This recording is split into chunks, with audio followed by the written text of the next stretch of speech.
What's up, guys? Welcome to Hive Mind number 12. Have a new guest this week. We're changing it up a little bit, and it's a little awkward. So, Dante, we're kind of, I guess, taking a little bit of a break with me and him doing the podcast. He's got some IRL shit, and you guys, I mean, the last few podcasts, it's pretty obvious. It's a little down in the dumps, and I can't blame him because he's got some IRL shit going on. So, he may come back as a guest. We're looking for a third right now, but that's kind of what's going on. It's pretty obvious for most of you guys. I mean, the comment section on the last podcast is pretty fucking intense. So we're gonna be doing this for now. We got a new guest, Dopamine. You want to just introduce yourself rather than me fuck it up? Yeah, I can.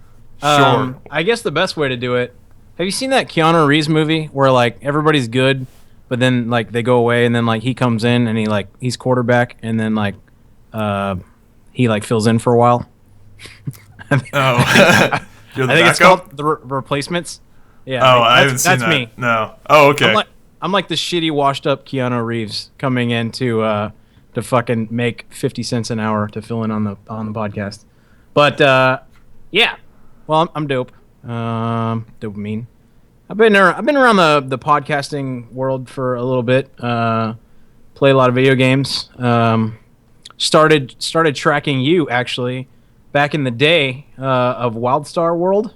Oh yeah, good times. Pretty heavy. You're pretty heavy into that. Oh, I was pretty heavy as well. IRL. Nice. Yeah. And so I saw your Twitter. I was like, man, that guy has 4,000 followers, and I can't fucking get any. So I was like, I gotta latch on to that guy. So that's what I did. Yeah. So now I'm gonna have 3 more followers after doing this show. I'm excited. Oh, okay. Last, I guess, official order of business is that we have a SoundCloud now. It's soundcloud.com/ZybakTV, where I'm gonna have all the podcasts. People were asking for it. I guess I'm not a big SoundCloud user. I've never really used it before, other than just to listen to a few things here and there. But people are asking for it, so we've got one. So go check that out. It'll be linked in the description. And yeah, still work in progress. The cover art and stuff is not there yet. It's got 3 of them done, so I'm working on it. But go check that out for all the people that were bitching about it. Because holy shit, people were like, God, put it on SoundCloud. Fuck YouTube. But we're gonna be posting on both, so don't worry if you like to watch it on YouTube. So, all right. SoundCloud is the dumpster. If you make music or little audio segments, I record music at home. SoundCloud is the dumpster repository of I need to stash a music clip somewhere online, and I do it on SoundCloud. But some people use it for legit shit, like you. Well, I noticed that we might actually attract new people, because I put up the SoundCloud and I didn't tell anybody, and a few people followed without me telling anyone. So I guess maybe it's easier to get a little bit discovered as a podcast if you're on SoundCloud. I don't know, but right. I haven't pimped it out, and there's a few people already following it, so that's kind of neat. And it is cool because you can download the podcast without having to do a keep vid fucking weird shit. You just download it right off SoundCloud. So anyway, go check that out, soundcloud.com/ZybakTV. And now let's get into the actual podcast. So I know you were really into The Division, right? You were on a Division podcast? Yeah, so, well, I'm on a podcast. It's called Elite Nation. We started out as the WildStar Nation podcast. They did, actually, and I joined it for a while. And then, WildStar did what WildStar did and is doing. And then so we took a break for a while because we kind of got wrapped up in a lot of internet kind of bullshit associated with that show. So we took a break for a little while, and then we really wanted to podcast again because podcasting is fun. So the guys were all up about this Division game, and I was not really sold on it. I was like, nah, I guess, but I like talking on the internet to random strangers. So anyway, I did the show. We did 3 episodes, and then the game got delayed, and we were like, oh fuck this, all this shit, making a show about a specific game. So we're like, took a break again, and then we're like, fuck it, we're just gonna go generic gaming, Elite Nation. But yes, I did do a podcast, long story short, for a few episodes strictly about The Division. I was wondering what your thoughts were on it, if you've played it. I have not yet. I'm just curious if you think it's awesome, or is it my God, What the fuck is that? Unprofessional. That was the alarm making sure that we were actually doing the podcast by now, like in case my dumbass forgot.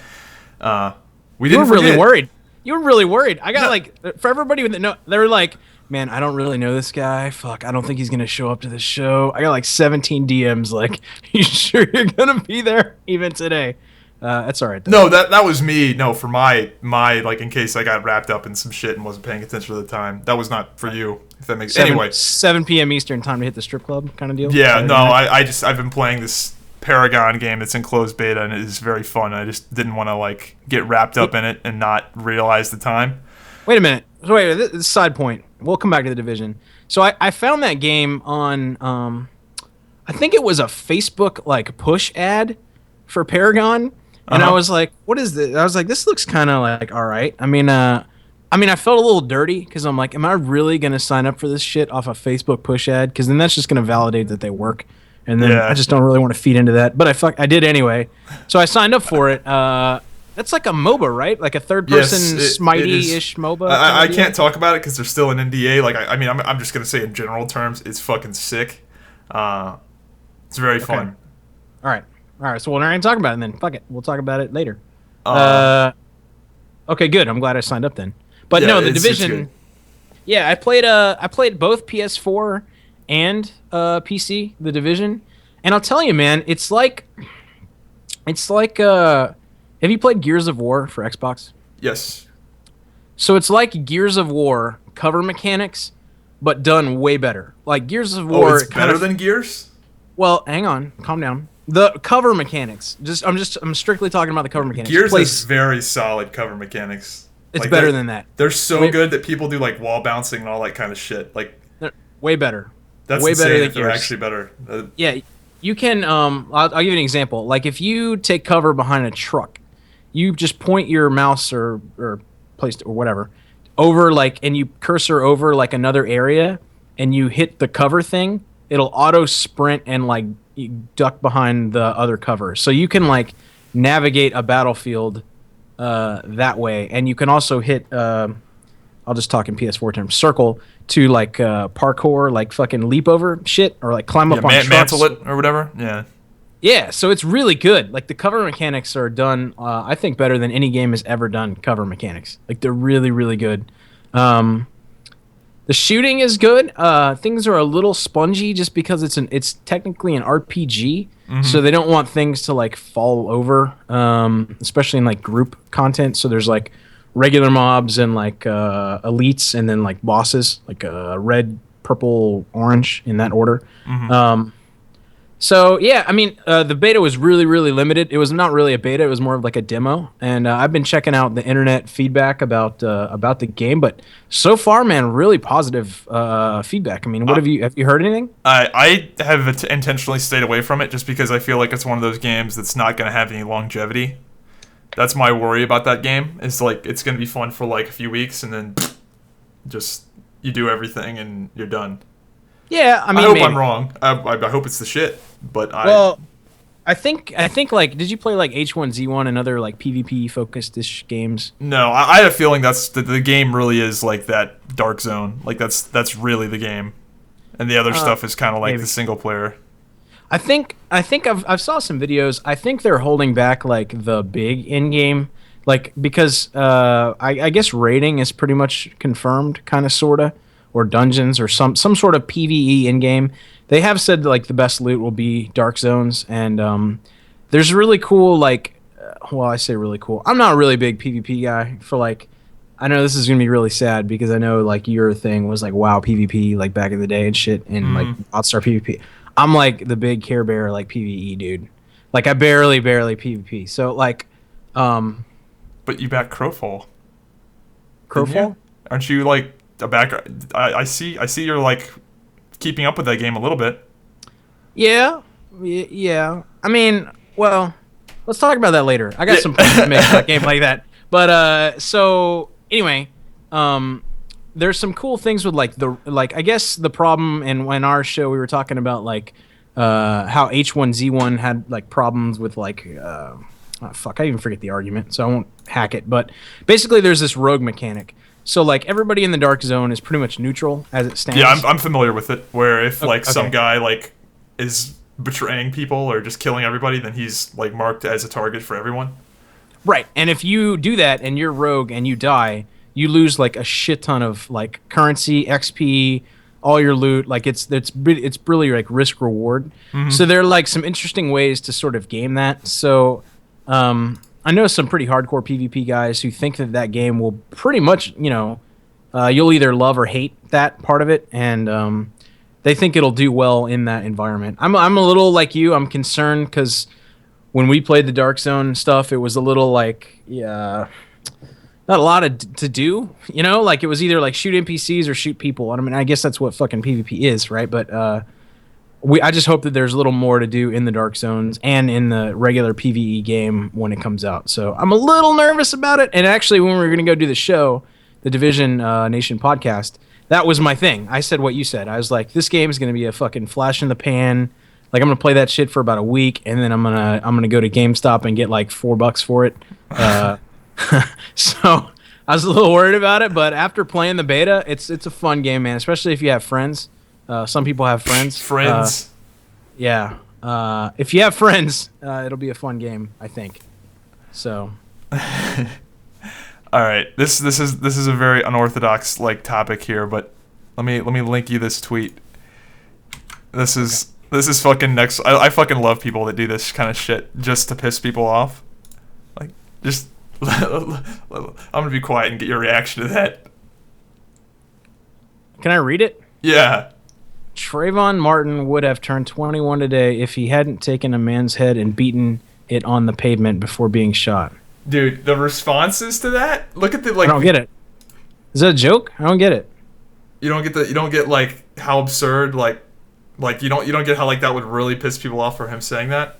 Yeah, I do, but like maybe I'm not like the most familiar with this case, but like the dude like wasn't he just like being sketch, and then like the other guy was the George Zimmerman?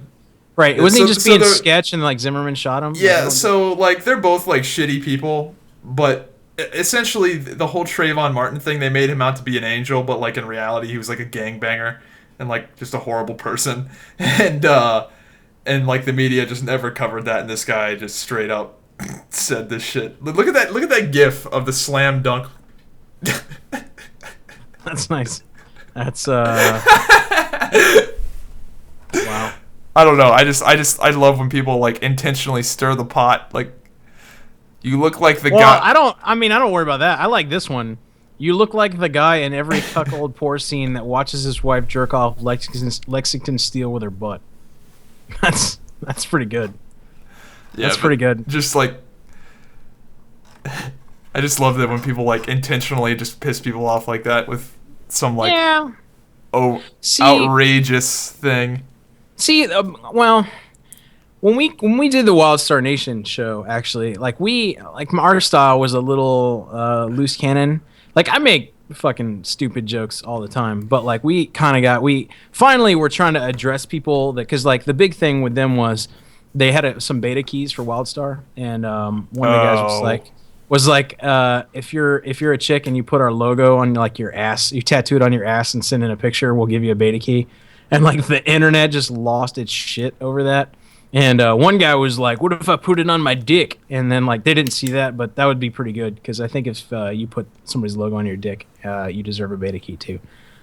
But yeah, so anyway, so we made jokes and like we got wrapped up in this whole like internet like, trying to apologize and explain ourselves and that's not just apologize, a never-ending hole. Oh, dude, it is. It's a black hole of shit.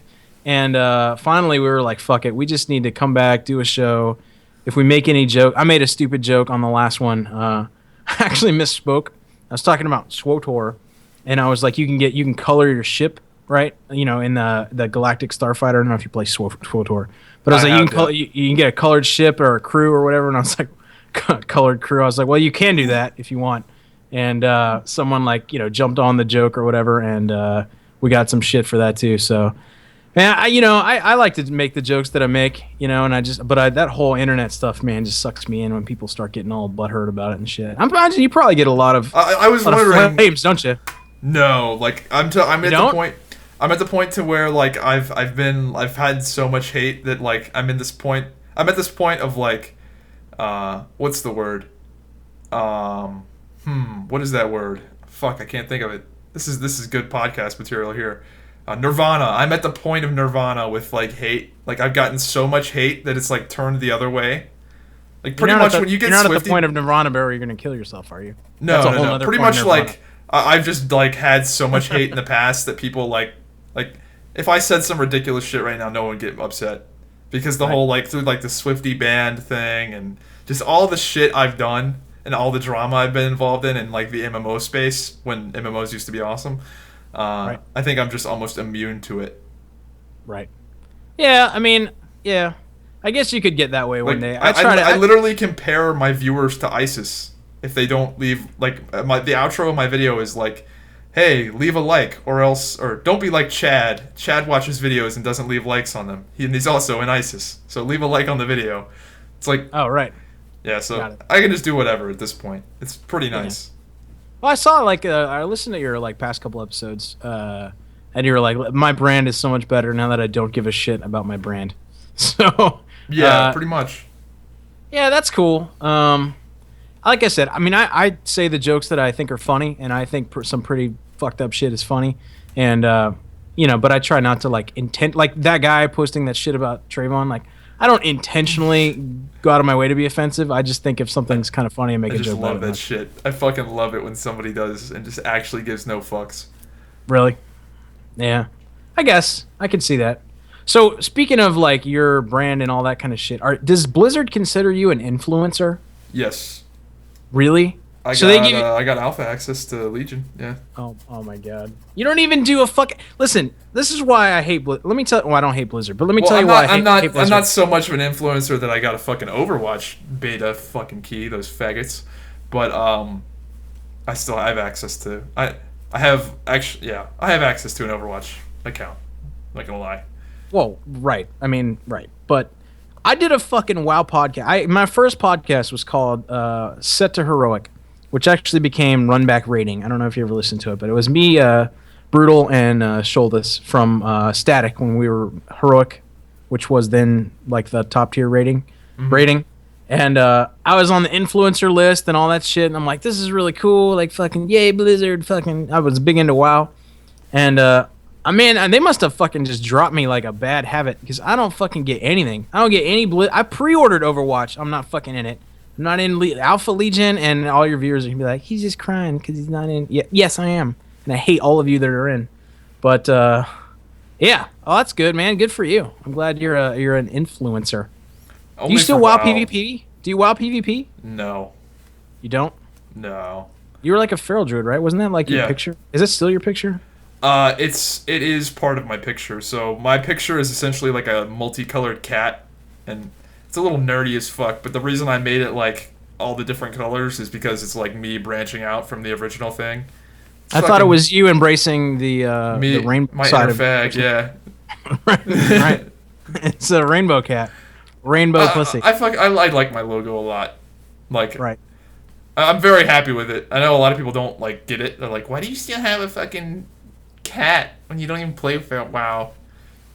Right. I think it's easily identifiable. It's better than those motherfuckers. The current trend right now is to like have your avatar be a cartoon version of yourself. Holy shit, dude! Everyone does that shit now, and everyone's gonna think I'm like calling out Dante on this. He was like one of the first people to do it, but now it's like insane. Like everyone's avatar is a cartoon version of themselves. I can't settle on one, man. Like I had like mine right now is Deadpool just waving. Like before it was like Kaylee Cuoco from fucking Big Bang, but like a cartoony version of her. And then before that it was like fucking Carl Drogo. Carl? What was the guy's name? Fucking Drogo from fucking Thrones. You're gonna hate me. I don't even want to watch it. Oh my god, it's not Carl. Oh that no. You know why I said that? Cal or something? Carl Drogo, yeah. I said How Carl do I know that? How the fuck do I know? I haven't even seen the show. Because fucking Coltrane everyone else talks about it, I guess.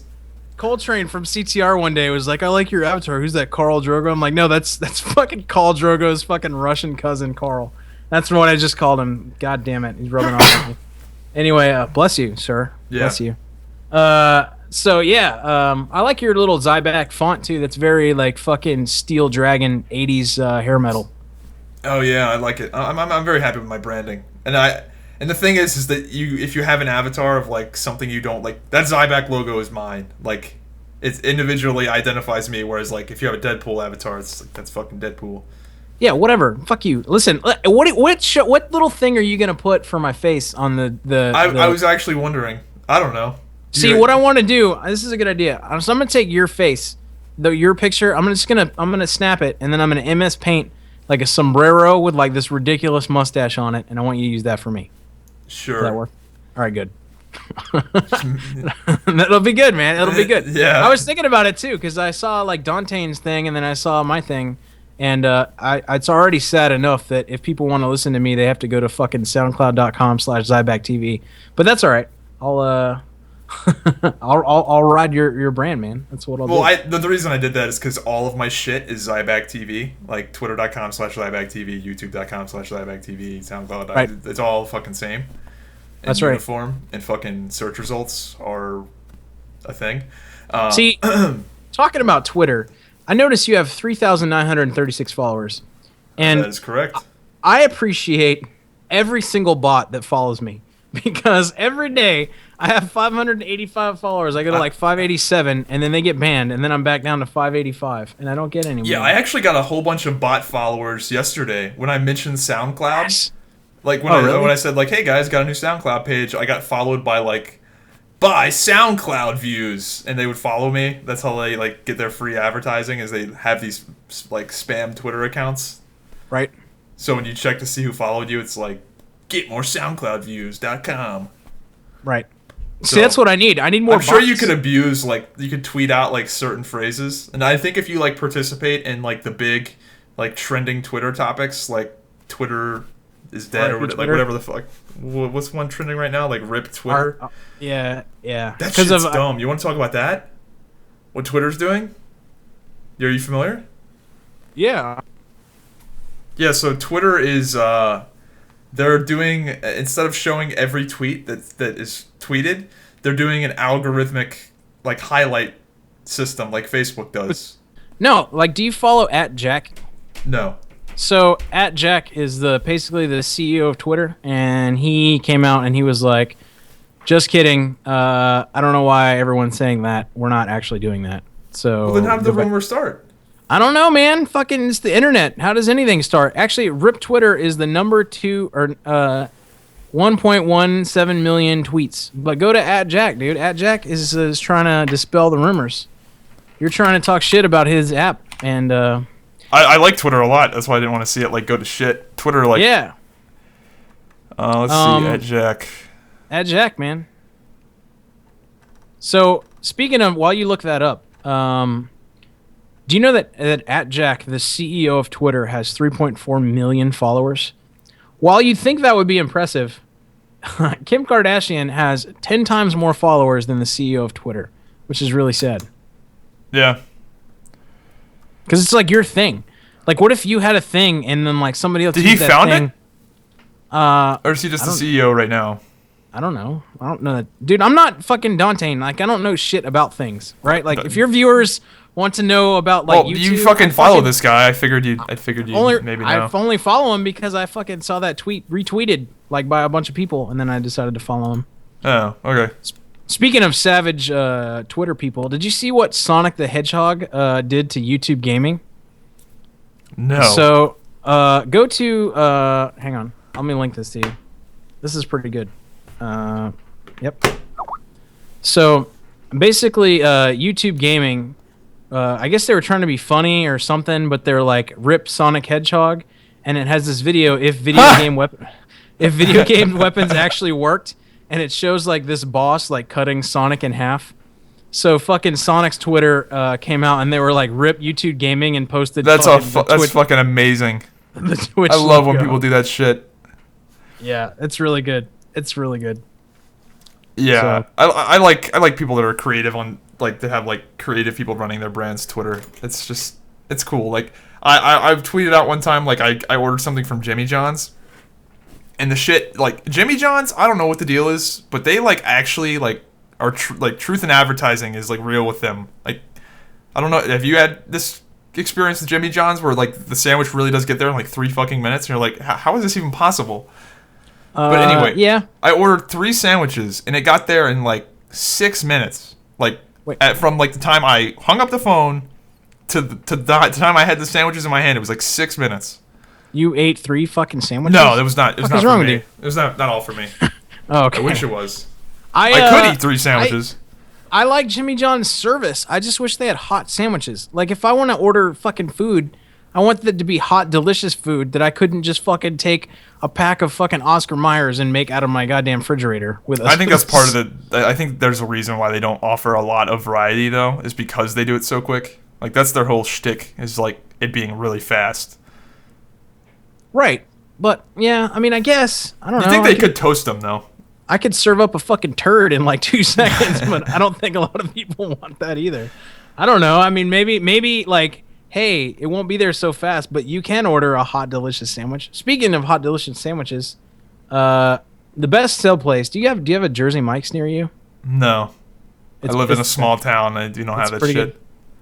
Oh, I know where you live, dude. Hey, for everybody out there, I'm not gonna tell everybody where you live. I live in Radford. Right, you live in Radford.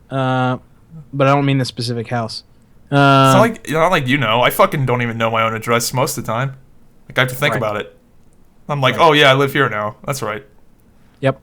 I remember the first couple of Zybak videos that I used to watch. I was like, man, that guy needs to clean his fucking room. His little twin bed with no sheets on it looks pretty sad. Just fucking 2 videos. Dude, my bed now is like next level. I invested in these really high thread count sheets and these amazing pillows. I probably dropped close to probably $500 on just my bed. Like, these pillows were like... Is that to fucking sway all the hot poon that your fucking YouTube account gets you? Yeah, pretty much. Nice. Do you go out and you're like, dude, hey, do you watch videos about games? I'm that guy.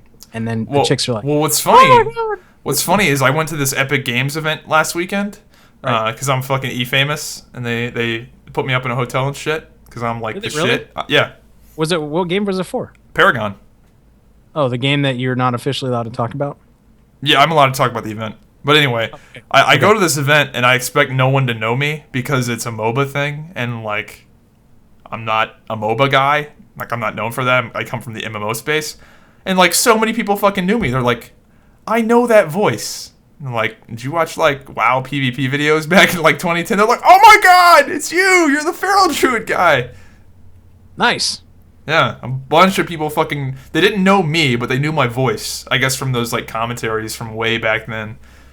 It's interesting. Well, how many podcast Hive Mind videos do I have to do before I get invited to sweet gaming events?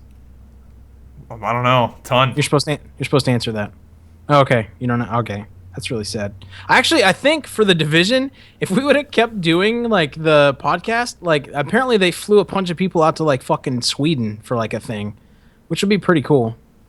I'm actually looking at the Paragon thing right now. Speaking of MOBAs, did you hear that NCSoft is pretty much like biting fucking Heroes and making their own version?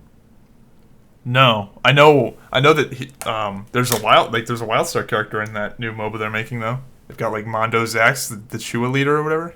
Yeah, dude. Like they're like, well, fucking. I guess Blizzard did it with Heroes, so we can, I guess, do that. And it's called Master X Master, and it's supposed to be like the stupid name. It's pretty bad. But it's supposed to be like the new NCSoft MOBA that like has all like, I guess it's got original characters and also like characters from the NCSoft universe in it, like the Wildstar one and like somebody from Guild Wars 2. I just can't do the top-down MOBAs. Like I could play Smite probably, but like after playing Paragon, it's just I can't do that fucking clicking around, camera manipulation. Like when I play those type of MOBAs, the top-down version, I feel like I'm playing a camera, not like a character. Right. Well, see. Whereas with Paragon, if you like, I'm not talking about the game specifically, but if you just look at the videos, it's very much you're playing a fucking character, and it's fucking like epic. Right. Well, see, the problem I had with MOBAs, and I guess I played are you in the Gigantic testing? No, I haven't. I don't know much about that game, but go on. So it's kind of like that. It's a third person like MOBA deal, sorta, but it's pretty creative. Like it's cartoony ish and blah blah blah. I thought it was pretty fun. My problem with MOBAs is like, I think this is. I see, and I haven't played Overwatch either. So like maybe I'm just talking out my ass, but like I don't really like being made or forced to do a thing that I don't want to do. Like, I appreciate that Overwatch doesn't have like a every man for himself kind of like deathmatch mode. But like that's what I like to do. Like I don't want to fucking escort a fucking tractor trailer full of some shit to the other end of the map. Like I don't want to do that. I don't want to like play with a team. Like I want to be that jackwagon who's sitting in the fucking back like picking off people for single kills by myself. Yes, I'm that fucking guy. So with MOBAs, like I've just never really gotten into them because I just don't really. Yeah, they're definitely not the game that you want to play like lone wolf. Like you don't want to have that lone wolf play style. Right, and that's what I have. So that's why I've never been able to get into MOBAs. I've never had an issue with MOBAs as like a game type, like as in the rules with the minions and the team fights and the towers and all that shit. I've never minded that. I've just always hated the way they were played with the top-down clicking. I just don't like top-down clicking games. So now that, Paragon is this 3D fucking action-based MOBA that has like insane production values, I'm like, whoa, this is fucking sick, because it's a MOBA. It's a very much a traditional MOBA in the sense of like 3 lanes, minions, fucking bosses, jungle, all that shit you'd expect in a MOBA, but you're playing it from a different perspective, and it just is much higher production value than Smite. Like Smite actually looks like some shit that came out in like 2005. Smite looks like shite. Yeah, I see what you did there. Right, exactly. Are you in these? You weren't in this London event though, right? No, but a few of my Hotted 89 is there. A few other Twitch people and YouTube people I know went to the London one. Right, because I'm actually on their thingamajigger right now, looking at that kind of deal. Yeah, man, it's cool. I'm excited to play it. To be honest, I mean, I'll give any game a shot. I think you'll. If you've played League and you didn't like it, I would still give this a solid chance because the gameplay is so much different. Why does it say Cary, North Carolina? Is that where they're from? Yep. Isn't that like fucking a hop skip from us right now? Yeah. I drove there. Like they were gonna fly me out, and I was like, "Fuck that! I'll just drive," because it was gonna take less time to drive than it was to fly with the layover and shit. So I just drove down there. It's like a 3 hours and 15 minutes or something, because I go fast. For Epic Games, huh? Mm-hmm. Cool, man. Cool. Yeah, but I actually put out a vlog where like they did like a studio tour, and it's pretty crazy. So it sounds really cool, like what I'm getting ready to say, like, but then you realize that these guys never leave. Like when they're doing like video game crunch time, where they're getting ready to put a game out, they actually just live in this place. Like I went to go take a piss, and there's a shower in the bathroom, like, and there's like soap and shampoo. Like people use this shower, and then they take us around the studio, and they have a laundry room and a gym, and there's like people fucking live at this place essentially when they're like really crunching down on game development. And the downstairs has this like full kitchen and essentially like a 7-Eleven where they have just like every snack food you can imagine, like giant coolers of drinks. It really is like a 7-Eleven down at the bottom of this thing. Is there like a Beat It Shack? Because I mean, I feel like that's what I would need. I would need somewhere that like, if I'm there for a week, dude, something's got to go on. But it's crazy. They've got a fucking rock climbing wall and a full court basketball court. It's just like, goddamn. Yeah, that's an Ant Simulator budget right there. That's where all the money goes. Yeah. People will be like, where's our fucking multiplayer features? And you'll be like, no, dude, rock wall. See that shit? Yeah, we needed I'm that. pretty sure. So I think the situation with Epic Games, because a lot of people look at Epic Games like, what? The guys that made Gears of War have this like huge studio. But I think the real story with Epic Games is they make all their money off the Unreal Engine. Because like so many games use the Unreal Engine that I'm pretty sure that's where they make all their money. Yeah. Oh, that's pretty cool. Yep. And so many games run off of it, and I'm sure they get some sort of percentage of the sales. I'm sure it's a deal like that. Right. Some sort of percentage of the profits. Speaking of profits and deals, do you watch Shark Tank at all? I've seen some highlights on YouTube. I'm familiar with how it works. Right. So, like, I spent all my time lately trying to come up with my genius fucking, like, Shark Tank make me a millionaire idea. I don't have any good ones, but I was thinking to bless you again. I was thinking to myself, like, it can't be that fucking hard because, like, people will show up on that show with some stupid fucking ideas and get a lot of money. And then, like, the advice from the guys is always like, yeah, you don't want to spend all your time with that shit. That's a pretty good idea. Just license that out and let someone else who's already doing that make that and then just make you a lot of money. I'm thinking that we need to do that. We need to come up with an idea that makes us rich. Wow. That sounds like a plan. All we have to do is do the entire fucking thing that you just suggest. Like, all we have to do is come up with $1 million idea. That's right. It's easy. Speaking of $1 million idea, all we need to do is win the lottery. Right. But no, this is easier than win the lottery. You just have to think of stuff. That's easier than winning the lottery, which is random numbers. I can't believe no one's ever thought of trying to come up with a really good idea to make a lot of money. I mean, how has no one thought of it? It can't be that hard, dude. Like that one chick on fucking Shark Tank has like 450 fucking QVC widgets. Like, come on. Like, we just need to think of like a fucking microwave bacon tray or some shit that makes a lot of money, and then we're good. But speaking of a lot of money, are you privy to this Taco Bell fucking thing going on? I actually went to Taco Bell today with like they give you a coupon and like come back at 2 and get some random shit. No, I didn't. I didn't go back. You just bought it and didn't go back? No, I didn't buy it. They gave it to me for free.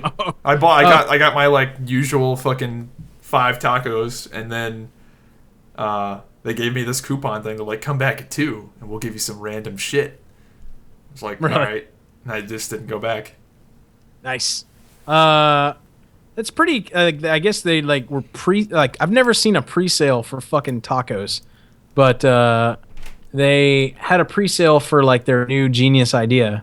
And did you hear what it actually is? No. What is it? It's the quesalupa, which is like a fucking chalupa filled with cheese. That's like the big deal. Yeah, whenever anybody talks of like amazing ideas, I always bring up Doritos tacos. Yeah, but you know hilarious. That's like the number one selling like fucking fast food item of all time. Really? There's no way it's better than the fucking Big Mac. Like, get the fuck out of here. I'm telling you, dude. Like, hang on, I'm gonna Google this fun fact. Dude, there's no way it beats the Big Mac. The Big Mac.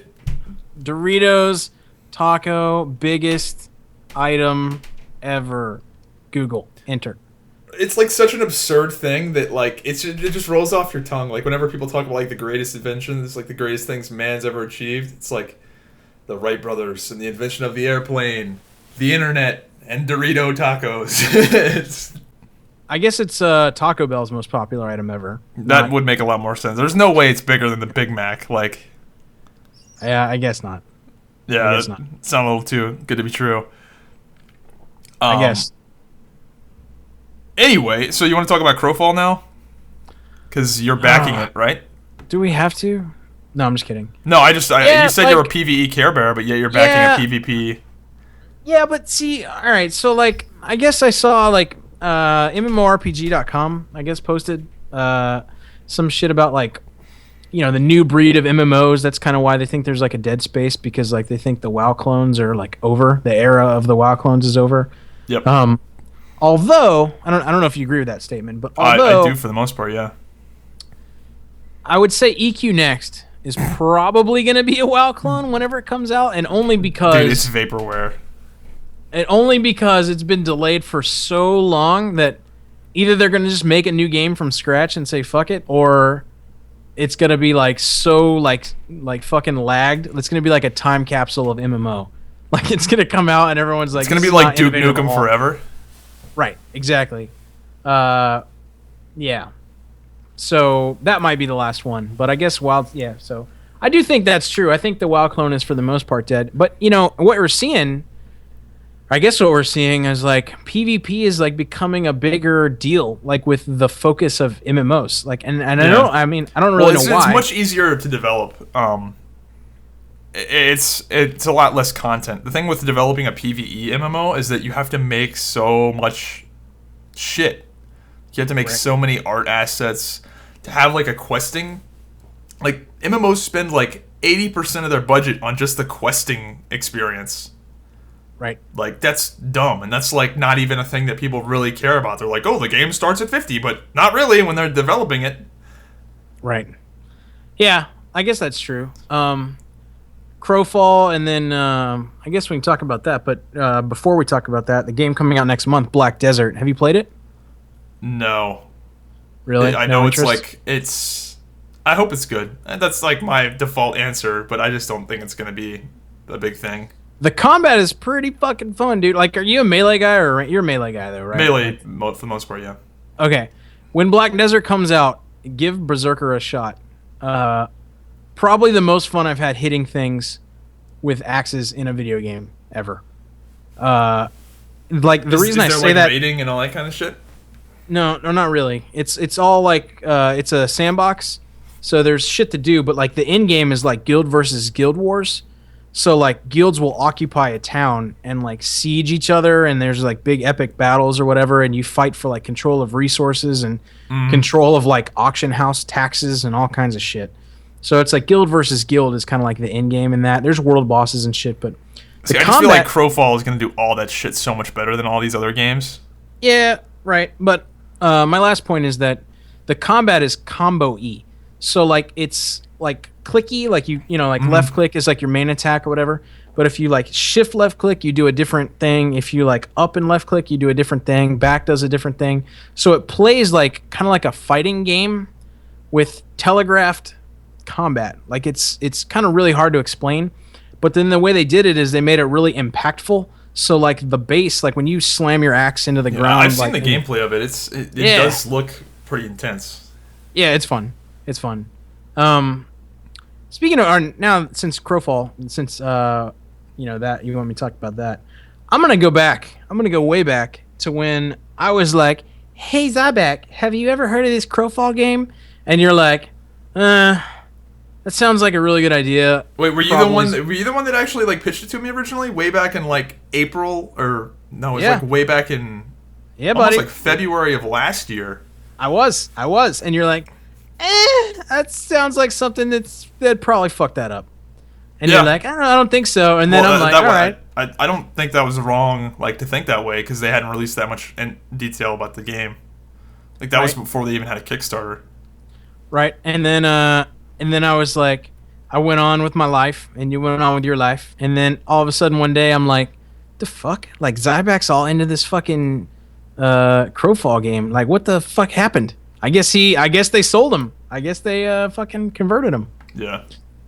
Yeah. They're just developing that game. Like they're so smart about what they're doing. Like they're not developing these features that like don't scale well. Like the way they're building the world, they're not making like PvE quest content. They're cutting corners in very efficient ways where for a sandbox PvP MMO, it doesn't, like it's not going to matter. Like Black Desert Online, pretty sure there's like a questing experience, right?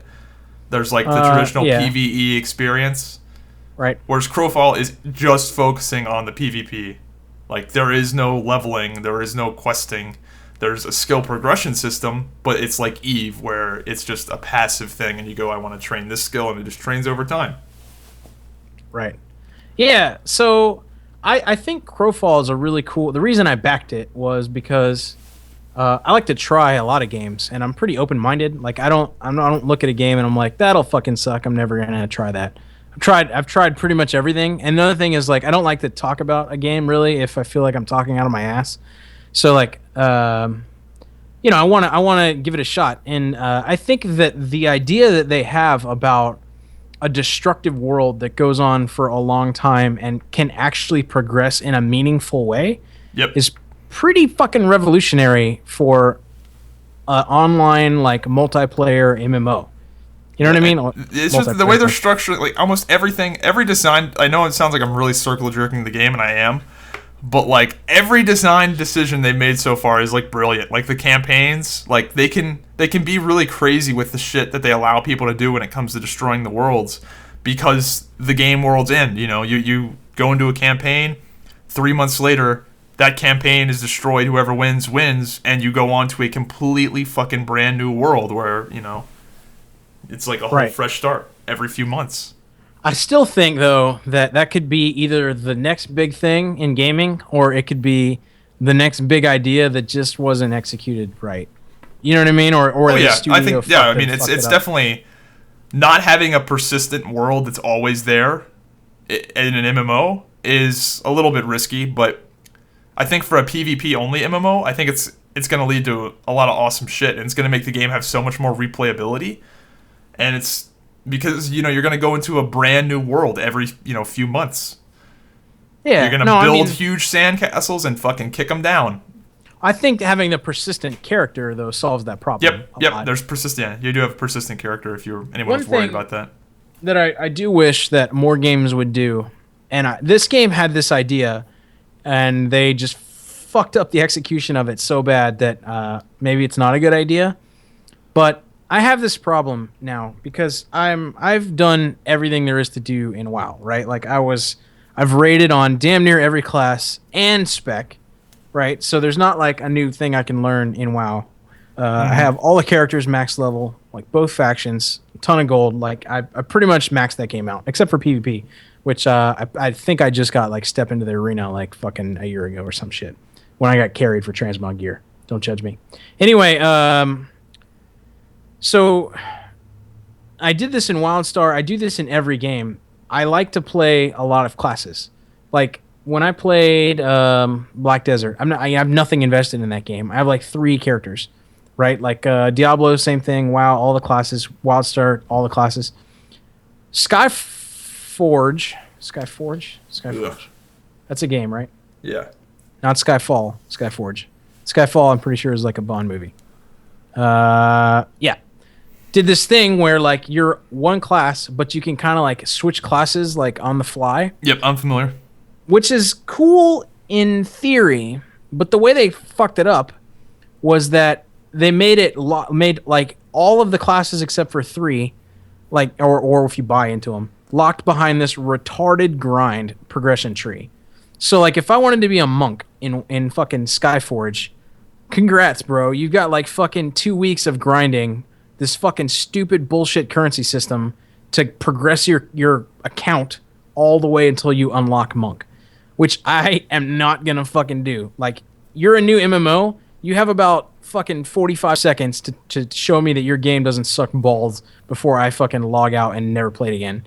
So, while that's cool in theory, I wish more games would do that where I have this problem where because I want to experience the combat and the flavor and the fantasy and the whatever of all the characters, I really hinder myself in the ability to push the limits of the game because I never get that far on one dude. Like I do it in Diablo. I get like the base pieces for a build and I'm like, well, I'm fucking done with that dude. I'm going to go play somebody else that has a different rotation and I'll come back. You know what I mean? You're like one of those altaholic people. Are you like one of those people that when you started playing WoW, it took you forever to get to 60 because you get to like level 20 and then make a new character and get to level 20 and make a new character? No, actually, I didn't know enough to do that. Like, I was really bad, dude. Like, so, my WoW world started. I was really late. I believe I started playing the very last of Ulduar or the very beginning of TOGC. Damn, that's fucking tragic. Yeah, bro. You only got to like experience the game when it was good for like such a short period of time. Yeah. Fuck. So, like I remember, I started playing a warlock, and you remember the warden staff? It's like a blue. Or a purple, like, level 40 fucking staff with dodge on it. I remember I used that forever, and because I got it, and I think I paid, like, way too much gold on the auction house because it was purple, and I thought it was good, and I was a warlock. And I made it to, like, level 52, and I'm like, I hate this fucking class. And I started over, and then I played a paladin all the way to cap, and I was a paladin for a long time. And then I started sort of kind of getting the autism. Was your first character the druid? I have never heard that. Autism. That's fucking brilliant. I just made it up. Thanks, buddy. Dude, I think you just created something. Let's Google that to make sure that's not a thing. But I think you just created something. Alcoholism? No, I've heard of altaholic. But autism? Oh, right, because I'm retarded. I got it. Yep. You didn't even get your own fucking, like... No, that's how genius it was. That's Dude, how genius it was. That's fucking next level, though. That's how you do it. That's how you do it. You just I'm telling you, this $1 million fucking idea is just gonna come to me one day, and I'm gonna fucking laugh it off because I don't even realize it. Speaking of like dumb shit, just a sidebar. That makes it so much more funny that you didn't get it. Like I thought you did that on purpose. Nope, totally didn't.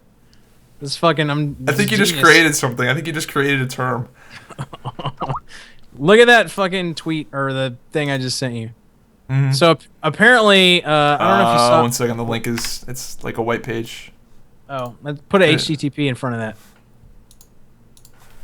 HTTP // link it again. I don't know what the fucking. God damn it! Hang on. It's not. It's just a white. It's like. Yeah. Hang on. I'll figure this out. Dude, this link is random. Random hang on, enthusiasm. Hang on. I'm gonna try not to fuck my mic up when I type this into there. Random. Wait. Kills. Imaginary. There we go. Here we go. Stand by. Stand by. Stand by. Standing by. There you go. There's a better link. Oh wow. So let me read this to you, or you can read it. Just go ahead, because you've never read it. Man kills imaginary friend, turns self in, and takes world's saddest mugshot. You see him like crying? He looks like someone just like murdered his fucking like pigeon, like his pet fucking bird. Damn. It's yeah. Have another reason why drugs are bad. You kill your imaginary friend and then demand the death penalty. And this guy's name's Jeff Gaylord. Walked into Jacksonville Sheriff's Office and confessed he repeatedly stabbed his friend Mr. Happy with a kitchen knife. Look at the comment at the bottom. Gaylord though. Where? The like the Facebook comments at the bottom. Oh, I didn't see it. Let me see what they are. Are they good? Not like they're just like everyone's talking shit about each other's names. Like this one guy says Gaylord though, like referencing to that guy's name, and then some other guy goes Manny though, Rich though, John Logue Walker though. Like what? Nice. How long does that go on for? Walter though, Christian though, Bart though, Brittany though, Tyler. What is wrong with people? Are you seeing this? No, but that's pretty funny. Oh man. Yeah, if your name's Gaylord though, that's pretty bad. Anyway. Dude, so this is a real story. I told this on my channel like many years ago, but speaking of the worst fucking name, are you familiar with those, like, you know, when you went to school, did anyone have like those fancy backpacks where there was initials, like they had their initials on the back of their backpack, like the LL Bean? No, I got it though. Okay, so anyway, there was this kid named Frederick Allen Garrison. Right. And he was like a real like shithead. He's kind of like a little bit of a bully. And one day he picked on this kid, and the kid had enough, and he's like, well, at least my initials aren't fag. And like no one had put the dots together until then, and this is like in the middle of like this 6th grade classroom, and the student teacher like was just this dude, like, and he just was trying to not laugh because like just a ridiculous, like, how do you name your kid that and not realize, oh, his initials spell out fag? I don't know, man. I don't know, but Frederick Allen Garrison. Like when I said it, when I said that name, you didn't instantly put it together. Right. No, but you would think though that if it's your fucking spawn, like I just had a spawn of my own, you would think that when you have a spawn that you would like fucking try to think that shit through. Like I was trying to think of like names for like a boy if I had a boy. Mm. And I was like, I should do some stupid shit like name him like Brock and make his middle name like Lee. So then like he'd be like Broccoli. Wow. Yeah, that's awful. She's like, don't do that to the kid. And I'm like, but it would be funny for me. It wouldn't be funny for them for their entire life. But that would be humorous for me as their father. So how old are you? 32. Okay. Right. And you have one kid? I have one. Are you planning on more or? Not after having one. Fucking maybe. So I don't know if you want, dude. I don't know if you want to talk about this, but what did you plan on having a kid? Like, if that makes sense. Like, did you plan on having a kid, or did it happen and now you're rolling with it? So here's the deal. So like, ever since high school, I've been kind of like letting it fly, but using the pull-out method with like every chick I've ever been with. That's horrible advice. Don't do that. Wait a minute. I'm not like fucking random Tinder hookup. I'm talking about like every chick that I've been like in a relationship with. I've been like, yeah, if they've been on the pill, then yeah, that's fine. If you're not on the pill, like whatever. Like like. I think the reason the pull-out method doesn't work for more dudes. Listen. I wonder why. I think the reason the pull-out method doesn't work for more dudes is because they're not like in tune with their shit, right? Like they're like, I still got another couple pumps, and they really don't, right? Like they're already fucking unloading the fucking cannon, but they just don't realize it. So like I have like the Force fucking Jedi mind control over my penis. So like I've been pretty successful. You got a kid with. Yeah, but listen. So I did that for so long. No, hang on. I did that for so long, right? I just let it fly, and I was like, whatever. So I was in some pretty serious relationships where I'm like, fucking, I can have a kid, right? Like this could happen.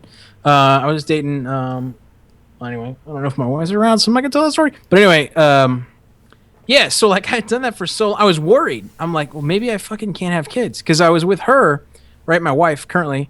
And we're like, yeah, we could do this thing. So we were just like passively like whatever, right? Like if it happens, cool.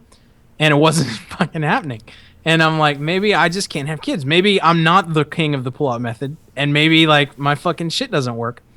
Have you ever like had your fucking sperm checked? No. You need to. Just to do it like in your life ever. You should. So what it is you go to this like clinic, and I went to the clinic to get my fucking junk checked because I didn't know like if I could have kids, right? Mm-hmm. So like this little Asian lady comes out who's like 40 years old, leads me into like this fucking like broom closet sized room that has like a little pleather couch on it. With like, those like flimsy toilet paper fucking things that like when you go to the doctor and you have to jump up on the fucking thing, it like covers the bed. Yeah, they like get the thinnest paper ever. Right. That's what's on the seat of this pleather couch. It has like 2 cushions on it. And so she hands me like this little cup, and she's like, now listen, she's like, the majority of your sperm is released in the first 1 or 2 lobs. So make sure lobs. Make sure that you don't miss the cup, or you're going to miss like the majority of your fucking sperm, and we're gonna need a do-over. So I'm like, all right, cool. So I walk over to this couch. This is really awkward because like it's like a little small room with like a couch, a fucking sink, a toilet, and a mirror, and that's about it. And there's like this little coffee table over by the couch. A fucking manila folder on the fucking coffee table that says specimen collection materials. and inside of it is like fucking Hustlers and Playboys from like 94. Like fucking like Pamela Anderson shit. Pages are missing. Like there's actual pages that have been like ripped out and like stuck back in. And I'm like, who uses this shit? Like who comes in here and doesn't have like a phone that they could just like whip out? So it was really awkward. But yeah, you should just give it a shot because it's an awkward. So I'm assuming you got tested and your shit was fine, obviously. Yeah, it was fine. It was fine. And then like not too much later, it sort of happened. So it was like planned a little bit though. Yeah. I mean, kind of, sort of. Like it was planned, but more of like we weren't like fucking taking a what's that thing? An ovulation test or anything like that. We were just like, fuck it, you go off the pill. I'll just let it fly, and if you get pregnant, cool. So so she did. Donating or checking my sperm was not nearly as of an event as the time that I went to get screened for ball cancer. So like, I don't know. Do you want me to tell this story, or do you want to say it another day? So like. Some dudes like on their nuts, they there's like veins and all kinds of shit down there. Well, like you can get these little like veins that like kind of pop off like your nut a little bit, and it feels like a bump if you like feel it. Yeah. So like I felt that one day, and I was like, fuck, do I have like ball cancer? Like that's weird. I've never felt that before. So like I was like, I gotta go get screened or whatever.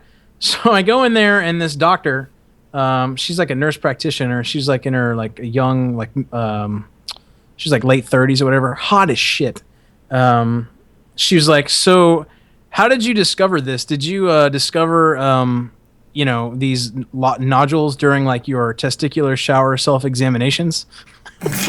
And I said, yeah, let's go with that. And she was like, oh, okay. So they lead you into a room with this like she was like early 20s nurse. And she's like, now listen, this is what I need you to do.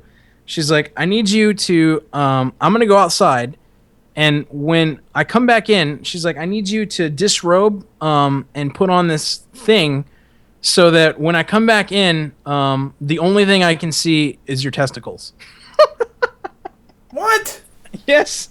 Like you have to put this like thing on you, like a sheet, so that like your balls are out, but your dick is covered.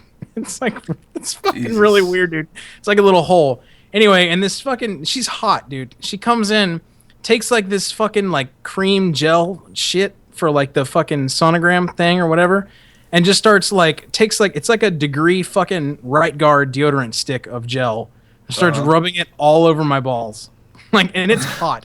It's like warm, and I'm like, fucking icy hot? No, or like actual temperature hot. No, it's like warm, like lukewarm. Oh, okay. Right? And I'm like, oh my god. I'm like, dude, fucking do not go to phase 2, fucking boner. It's like, stand down. Stand down. And she's like, starts rubbing this thing all over, looking at him, and I'm like, am I good or like what? And she's like, well, I can't really tell you, blah blah blah. And I was like, am I a guy?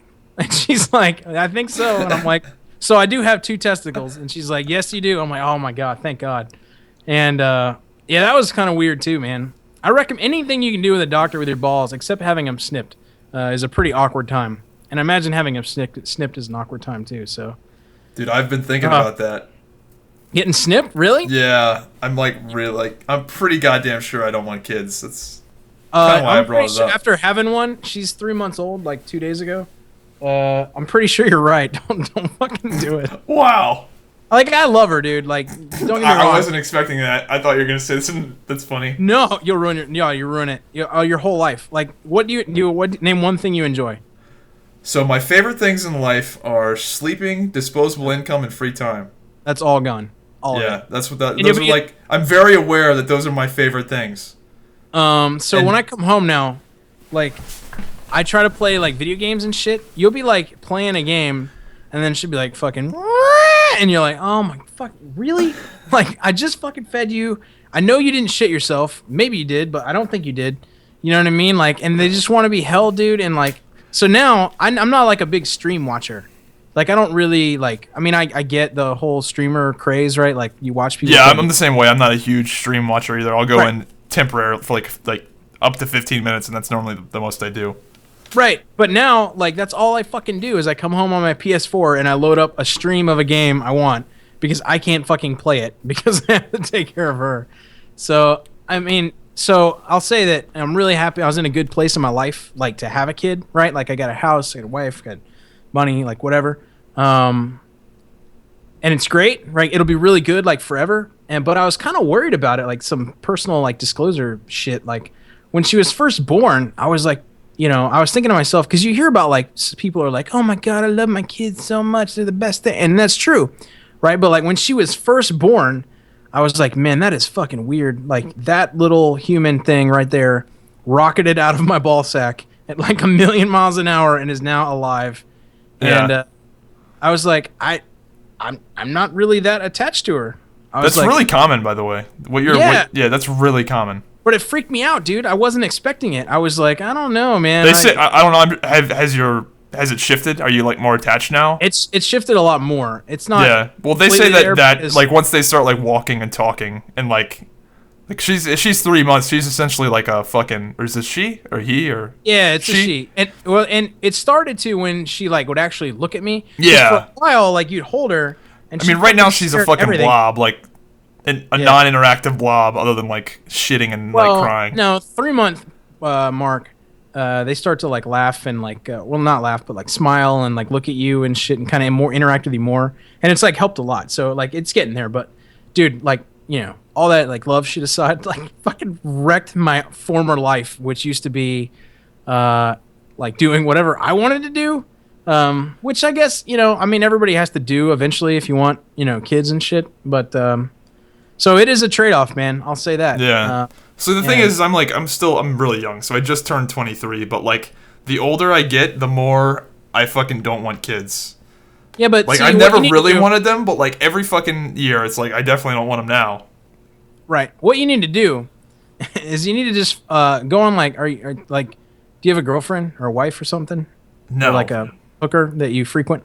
No, nothing locked down right now.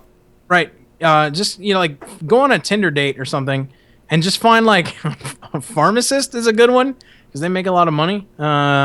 Just like lock one of those down with a kid, and you'll be good for a while. Just come back later and be like, I think we should make a go. You gotta get a sugar mama. That's what you need. It's terrible advice, by the way. But yeah, man, kids aren't for everybody. I certainly don't think in my early 20s, I would have enjoyed it. Yeah, I might have been. I mean, like now I'm there's in, like, there's just a lot of people that think I'm like radical for like wanting to get my shit snipped like this young, but I'm pretty fucking sure. Like, if you're married, if you're married, it takes her signature to allow you to do that. I don't think I'm gonna get married either. I don't. Yeah, but I'm just saying, like, if you're married, like, and you want to go get your balls fucking snipped, like, she has to approve that shit. Like, yeah, fuck off. That. Like, that's fucking ridiculous. I'll go fucking do it with some scissors. Like, you know what I mean? Well, no, I won't. That's terrible. Yeah, that's pretty fucking. Yeah. Yeah, I wouldn't do that. But no, I wouldn't do that at your age, dude. I would just perfect the pull-out method a lot. I don't do that. I would never do that. I've never done that. What, the pull-out? No, I've never done that. I don't plan on either. Oh my god, dude, you condiment? No way. That's terrible. Why would you do that at all? Like, that's so bad. Like, ruins the whole thing. But it's like no stress. Fucking. Yeah, I guess when you don't worry about disease and you just live your life, just fucking YOLO swag your fucking sex life. That's not the best advice anymore. And what are we in 2016? I guess that's not really good advice. Don't listen to that, kids. Don't do that. Condoms, gross. Yeah. Yeah, no, I have never raw dogged it yet. But well, I will say this. Okay, let me like. Well, not in the puss hole. Well, who are the people that fucking use condoms for blowjobs? That shit, like, take a fucking chance. Like, live your fucking life, people. Fuck. Right. Well, I will say this though. Like, if I was going on some like sleaze like Tinder match date or whatever, and I knew it was just like you know what I mean? Like the chick was of dubious quality, I'd still hit it, but it would definitely be with a condom. Like, I don't want everybody thinking that I just like did that shit all the way through high school. It was mostly in relationships. But if I was pretty cool, like we've been hanging out and like we've been, whatever, then yeah, I wouldn't. But just random little everyday hookups I did. So just be smart. But yeah, I mean, like when I was your age, dude, like I don't think that's a really good like time. But you sort of like when you get older, I guess, like you sort of like that whole American dream bullshit. Like you get a job that you'll be at for a while because it's like sort of like your career, I guess, kind of, sort of. And then you got like a house, so you don't have to worry about that anymore. And then like you've got pretty much, you start to get kind of fucking bored. And I guess at that point in life, you either have kids or you just don't, right? And you go like try to do other things. Like I guess I said that I was at a point for a while where I was kind of like, what the fuck is next? Like, is this? Yeah. Like I'm in the process of climbing the ladder, and you're at the top. Like once you don't have any more ladder left to climb, right. I can kind of see where you're coming from with that. Yeah. So, yeah. Well, speaking of what I do now that I have a kid, are you a Diablo guy at all? No. Not at all. Yeah, I guess you played it though, right? Nope. That's just not my kind of game. No? What about Borderlands? Are you a Borderlands guy? Not really. No. What's wrong with those games that you don't like them? No, it's not that I don't have nothing wrong with it. I just haven't played them really. Oh, okay. I've been playing a lot of console Diablo 3 lately, which tells you how sad my gaming life has fucking come or fallen. But Diablo 3 is good on console. We won't talk about it if you don't play it, but yeah, I don't have anything to really contribute to it. Yeah, no, it's pretty good. That and but what about Far Cry Primal? You excited? Yeah, it looks cool. The live action trailer is fucking pretty sick. Did you see that yet?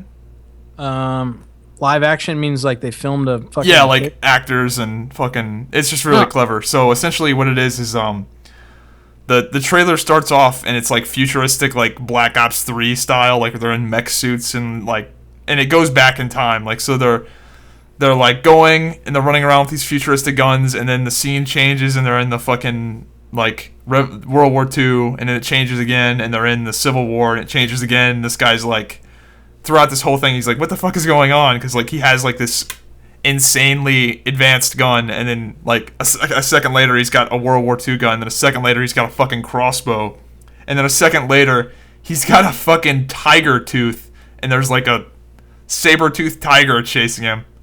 Right. I don't know. I explained it horribly, but go check it out. It's the live action Far Cry. Are you one of those guys who's like, fucking every Far Cry game's fucking same, I don't like those kind of games, blah blah blah? Or do you like pretty much take every Far Cry as its own game? I'm not one of those people that hates like not annual releases, but sequels. No. Okay. Like people say that about Call of Duty, and I don't really. I mean, the past few Call of Duties haven't really been that good, except for the most recent one. It's pretty good, but like the people that like Halo, fuck Halo, it's the same game every year. Fuck Call of Duty, same game every year. I don't like when people say that shit, because most of the time it's not true. Right. Yeah. I used to play those games quite a bit, dude. And actually, the last one I played, they've all been good. Did you try Titanfall? Yes, I like that game a lot. Yeah, I'm excited for Titanfall 2. Yeah, I think Titanfall 2 will be much better. Because the thing is with Titanfall, like it's a good game at its core. They just didn't have enough diversity there. Right. Everyone used that fucking assault rifle, the R101C or whatever, because that was just like easily the best gun in the game. Right.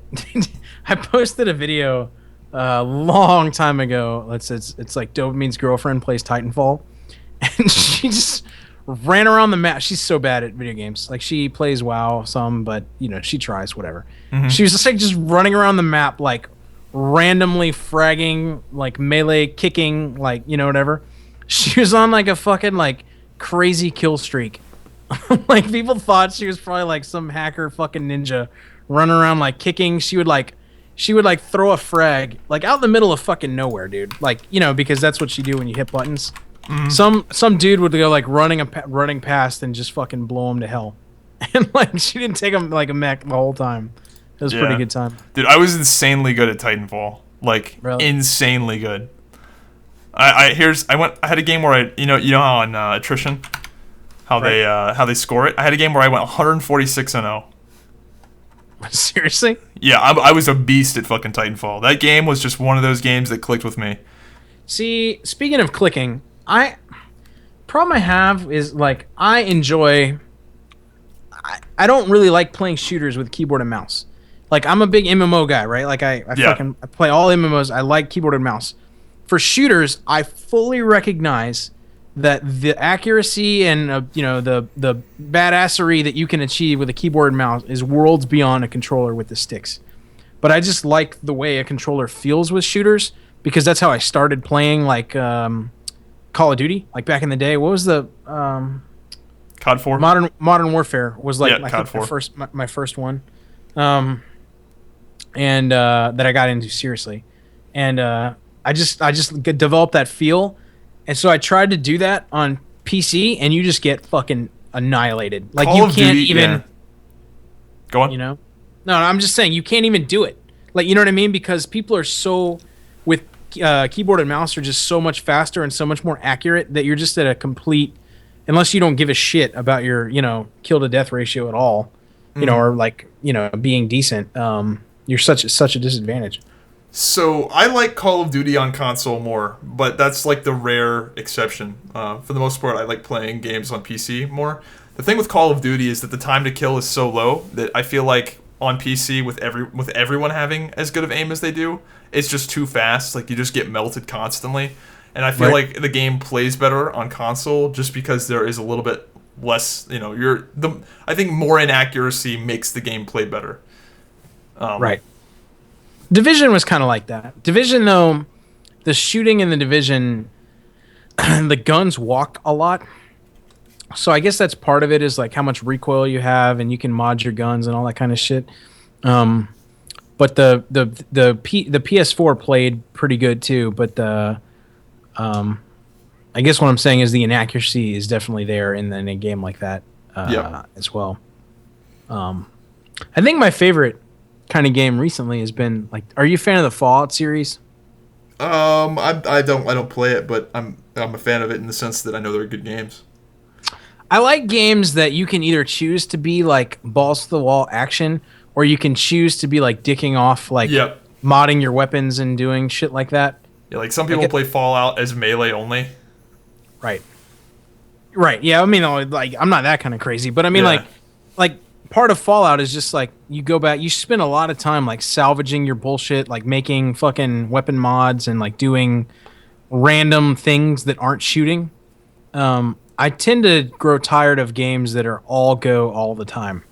You know what I mean? Like you want like a crafting system and like I want some downtime. Yeah. I want to be able to chill in the game, or I want to be able to go ape shit in the game. And then you'll like Crowfall. I feel like Crowfall is going to be like that. Or you're going to have I backed it. A decent amount of down. How much did you back on Crowfall? I think I backed the minimum. You poor faggot. I'm just kidding. I haven't. Well, number one, I didn't know I was gonna fucking like it. I also backed Revival, which I'm really sad that I did, because you've heard of Revival, right? No. I'm fucking worthless, man. Revival is like supposed to be an MMO, but kind of it's like you know what, like what's that fucking shit that Yogg-Saron's based on? Lovecraft. Like the Lovecraftian, like going insane fucking world or whatever. Yeah. It's a game based on that, where like you can have sex in the game. It's supposed to be pretty dark or whatever. I like how you bring that up as the feature. It is a feature. Sex in the game. There's like a sex mini game in the supposedly. But anyway, I back a lot of games is what I'm saying, because I like to try games. So like I wasn't really like, I didn't know a lot about it. I knew the idea behind it. Yeah, see, I'm the opposite of that. I wanted to back it so that I knew that I could like get in it. But have you played it? Are you back it enough that you can play it? Crowfall? Yeah. Yeah, I played it yesterday. Guess how much I spent. Oh. Is it perpetually up? Like no, it's not perpetually up. They just do essentially what they're testing right now is they're pretty much just dropping people in a box.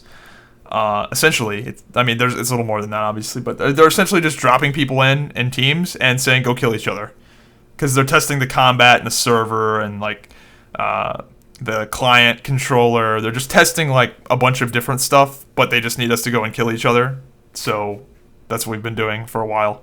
How far along is it? Like, are we talking 2016? Or are we talking like beyond? They said the game will be largely playable in 6 months, and that was last month. So I have a feeling that there will be some sort of persistent testing, in testing the game the way it was meant to be played. Like right now, we're not testing the game the way it was meant to be played. Like we're not in a campaign world. There's not objectives on the map or anything like that. But yeah, I think by the summer we might be actually playing the game, at least some of the game, the way it's intended to be played. How many friend keys do you possess? I'm not sure. See, as your co-host, I'm gonna need these to be able to. Yeah, I might be able to hook you up. To be able to. No promises, but I might be able to hook you up. I just have to look. Yeah, I'm gonna need one for Legion too. By the way. I might be able to hook you up there, maybe. Really? Yeah. Anyway. Good times. Everyone's like, I don't give a fuck. No promises, this guy trying to get his fucking shit through the fucking. Speaking of games, you know that well, speaking of dark games, have you heard of this Cyberpunk 2077 game? No. Do you like The Witcher? Yes, I have that game. Yeah. Okay. I haven't played it too much though. I never played it, The Witcher 3. I watched some streams of it, which I know is a tragedy, but I'm one of those people that like my Steam is fucking like full of shit I've never even played, which is really sad. But supposedly CD Projekt Red is making this game, this Cyberpunk 2077, which is based on like a fucking like tabletop like RPG or some shit. Look at the like there's not an anime but a CGI like video for it. It's supposedly like 2 to 3x bigger than The Witcher 3, and like it's set in like 2077. So it's like a futuristic, like steampunk fucking kind of thing with like mechs and like it's supposed to be really dark and really cool. There's like no info about it right now, but I guess at E3 they're supposed to do like a big unveil. But that's like they fucking teased this in 2013. Yeah, dude, it's been out there for a long time, but it's supposedly like that all of that studio is basically like shifted focus to this game now, and supposedly like this could be one of the biggest games of like ever the past couple of years. Yeah, I mean, The Witcher 3 is one of the best games ever. Like that. But game. do you have any? How could you say that? No, without even playing it? I've played it enough to be able to say that. Like if you're into like what you were saying earlier about like Fallout and having downtime and salvaging stuff and creating stuff like via crafting system, you will love that fucking game because you can do that like crazy. All right. Well, maybe I'll get it on like. I think it's not. I think it's not full price anymore. I think it's pretty cheap. I'll Black Friday that shit. Yeah, if you're into that kind of stuff, you would love that game. It's very good. It's won like Game of the Year for everything this year or last year. I have a problem though that I like if I go a while and I don't play a game, I like won't play the game because it's like not the new hotness anymore, and like for some reason that just affects me. Like I never finished BioShock Infinite.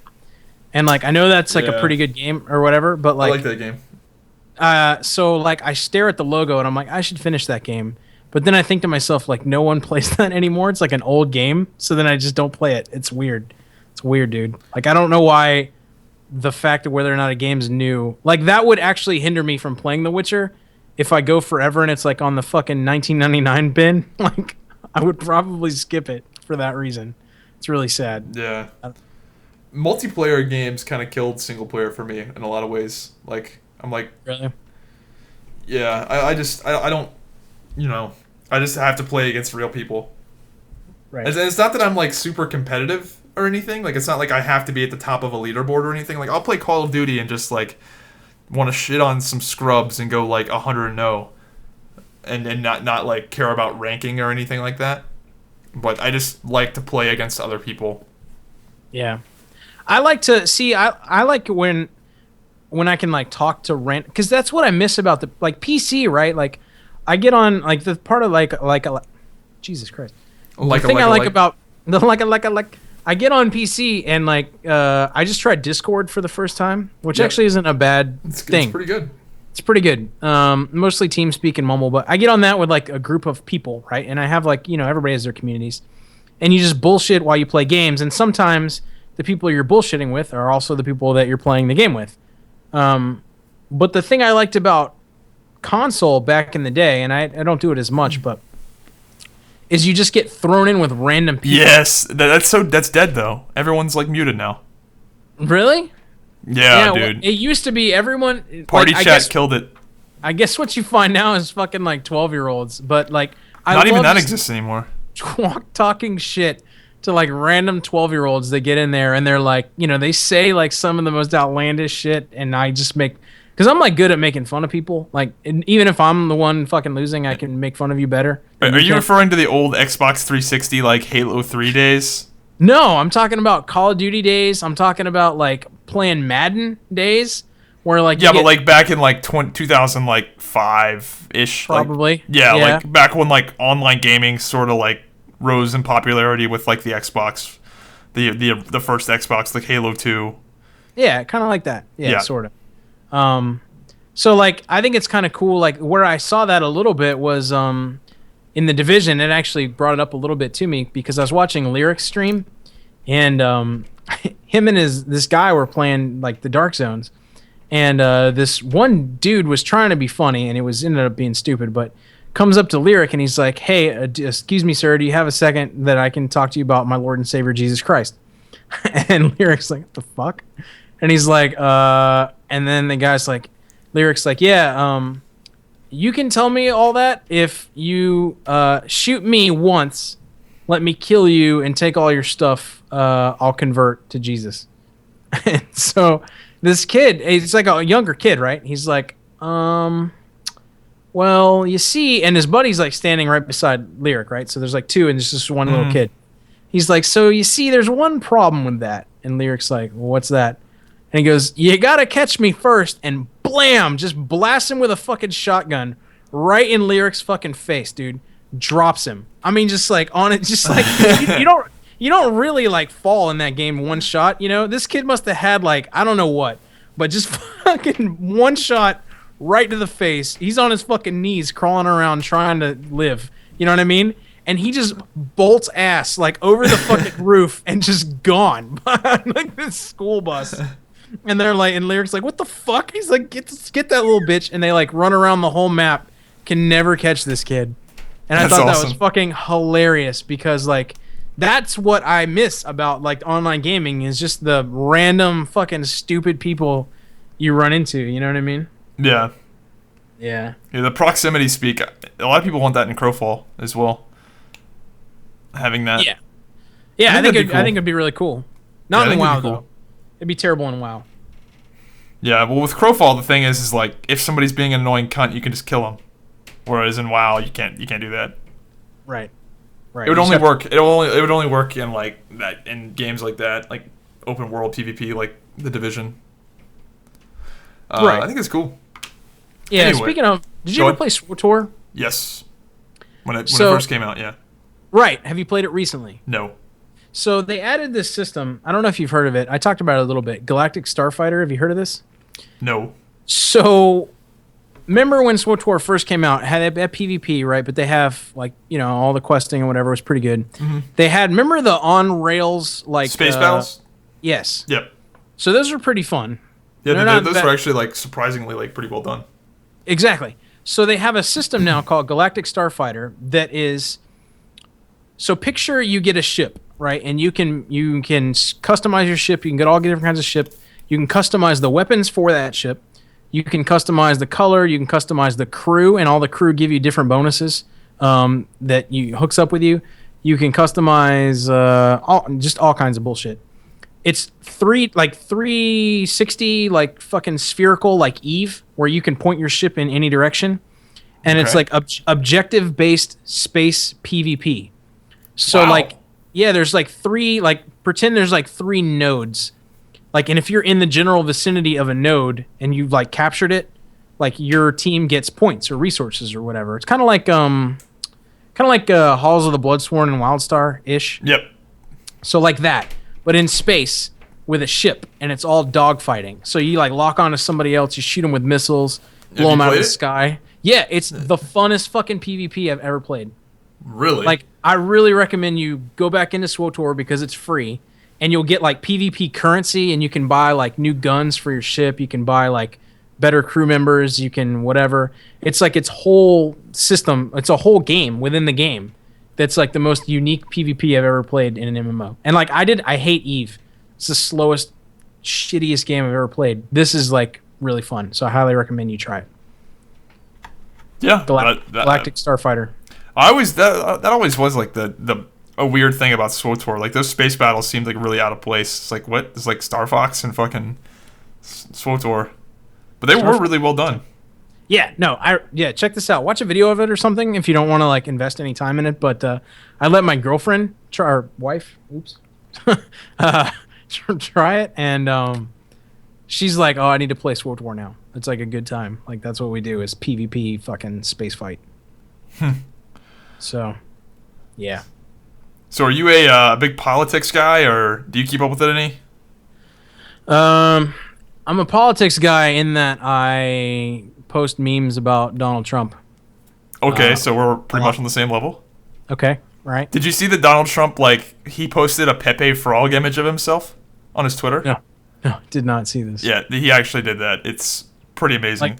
Like if I go to his Twitter right now, will I see it? I'd have to find it. I favorited it because it was like hilarious. Let me find it on my Twitter.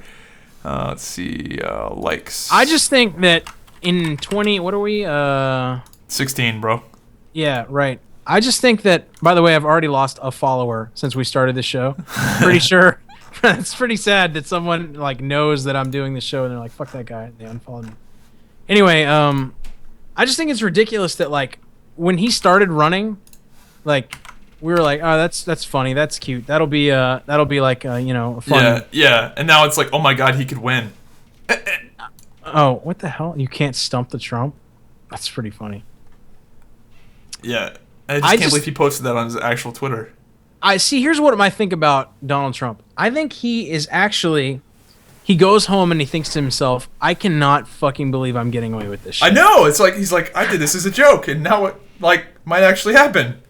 Because here's a Donald Trump interview, right? They're like, Trump, what do you think about crime, right? And here's what he says. He goes, "Well, we've got a lot of bad dudes, and bad dudes do bad things, and when bad dudes do bad things, that's a bad thing. We need to do good things, and when we do good things happen, and we got to take the bad dudes away, which is a good thing, and then everybody will be better.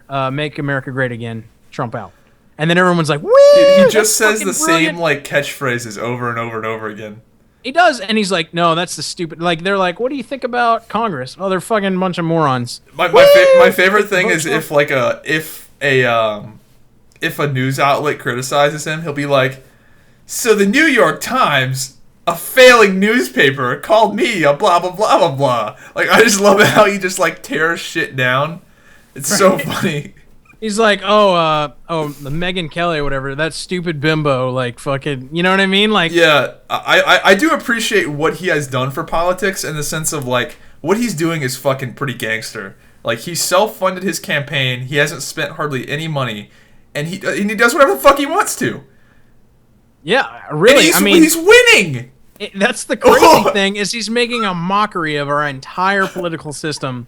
Which was, in fact, a mockery before he came along. Yes. And he's fucking, the front runner. And what I think is really scary is not only is he the front runner, there's no one fucking close. Jeb Bush is fucking gone. He was, the only legit challenger, right, that could have actually gotten... Ted Cruz is actually kind of close, apparently. Yeah, but he's a fucking... You ever hear that guy speak? Sounds like a fucking alien. I don't trust that guy at all. Fucking Rubio, whatever. And then you look at the other side of the coin, Bernie Sanders is the popular choice or whatever from people that are our age. But that's kind of a little nerve-wracking too. And then fucking Hillary Clinton, there's nobody that's good. Do you have a candidate at all or no? Not really. I mean, I guess I'll vote. I'll vote for somebody at some point. But I mean, that's fucking scary, dude. Whoever gets elected sucks. I definitely hate Hillary Clinton. She is just an unlikable cunt. There is just no way. I fucking actually just really hate her. Gun to your head, who do you pick, Hillary or Trump? Oh, that has to be the president. Gun to your head. You got to really only those two. Oh my god, that's so bad. I don't know, dude. I mean, here. Let me just talk it out because I don't know. If I pick Trump. I'm picking Trump solely because I want to see what havoc and fucking carnage he could actually wreak on the country. Our reputation, our foreign, our diplomatic relations, our fucking social... I want to see what hell he can actually rain upon the world, which is totally not the reason to pick a guy, right? Because you don't want anyone to fuck up shit, but morbid curiosity would prevail. But if I pick Hillary Clinton... You just know it's going to be shitty then. Well, I know it's going to be shitty, but I know it's going to be shitty in a really stale way. She's not going to do anything good. She probably won't do anything overly terrible. She'll probably do some, backhanded, sly shit that we never hear about. So, at face value, her presidency would probably be a flash in the pan. This was the first U.S. woman president. She really didn't do a lot. Whatever. Next topic kind of deal. So I don't know, man. Fuck, I probably just wouldn't vote, dude. I guess if I take the bullet, you just get shot. I guess if I really had to, I would pick Trump, and then hope to Christ he would actually take the job seriously. What if Donald Trump got elected and he's actually a good president? Wouldn't that be some shit? Then everyone, because you go back and look through history and be like, look at this guy's campaign. All it was racist, bigoted shit. And he turns out to be one of the best presidents. He turns around the economy and we're just living in paradise and the average American's making $37 an hour or some shit. Wouldn't that be some shit? That would be. I feel like that would be unreal if that actually happened. Yeah. Listen. Let me ask you this question. Sarah Palin, right? Carly Fiorina. I hate both of those people. Okay. Almost more than Hillary Clinton. If you had to fuck one of them, which one would it be? Out of those three, Hillary Clinton, Carly Fiorina, and fucking. I mean, Sarah I wasn't Palin? including Hillary Clinton, but sure, throw her. They're all three. They're all three so fucking unlikable. Sarah Palin I would or pick Sarah Carly Palin Fiorina? probably. Okay. I'm actually like Just I because think one of the only people that thinks she is Carly like the Fiorina- least unlikable. Right. No, I'm talking about fuck. I'm not talking about run the country. That's not even a talking about- question. right. It's close. No, it's not. Listen, I posted. You wouldn't think so. No, it's not. I posted Dude, that shit it's not on Twitter. close at all. Post a poll on Twitter, and I guarantee you the answers for Carly Fiorina will not be zero. I had like a 30% response rate. Dude, for Carly there is Fiorina. no way. I did. I'm telling you. That. Let me Google image this shit.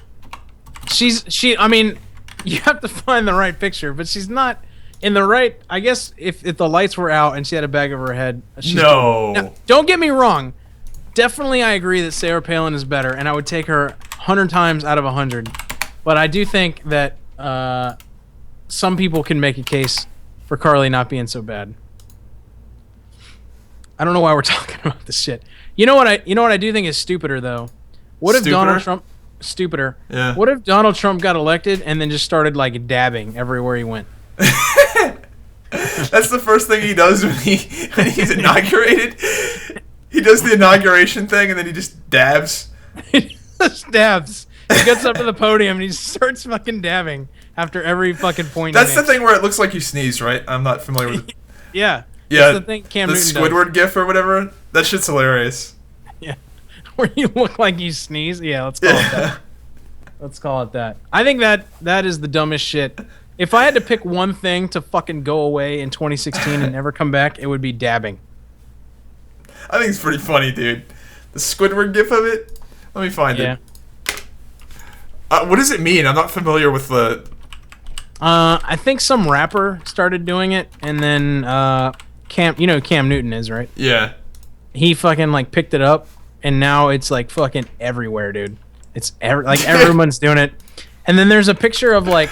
Look at this fucking video. All right. I love this. I don't know what it means, but it's hilarious. Just seeing Squidward do it. That's pretty good. That's pretty good. Yeah, so he just started doing it. There's actually a picture of the Panthers. Everybody on the Panthers, they've taken like a team photo. Everyone's fucking dabbing except for like Greg Olson. You know who that is? Do you watch football? Are you a football guy at all? I used to be. I just haven't kept up with it that much recently. All right, so let me The name does sound familiar. let me find the page. Who are you pulling for this Sunday? Panthers, I would assume, right? Well, Unless you're like a faggot. No, Betray well, listen. the East Coast. Actually, before we talk about that, look at this picture. So like the whole team's dabbing, and fucking Greg Olson just looking like he fucking wants to kill himself in the background. Yeah, like the only fucking white guy. Look at his face. He's like, I'm not doing that stupid shit. So anyway, yeah, I mean, I think that all your listeners are gonna be like, they're talking about fucking sports ball. But They can go fuck themselves. Fuck them.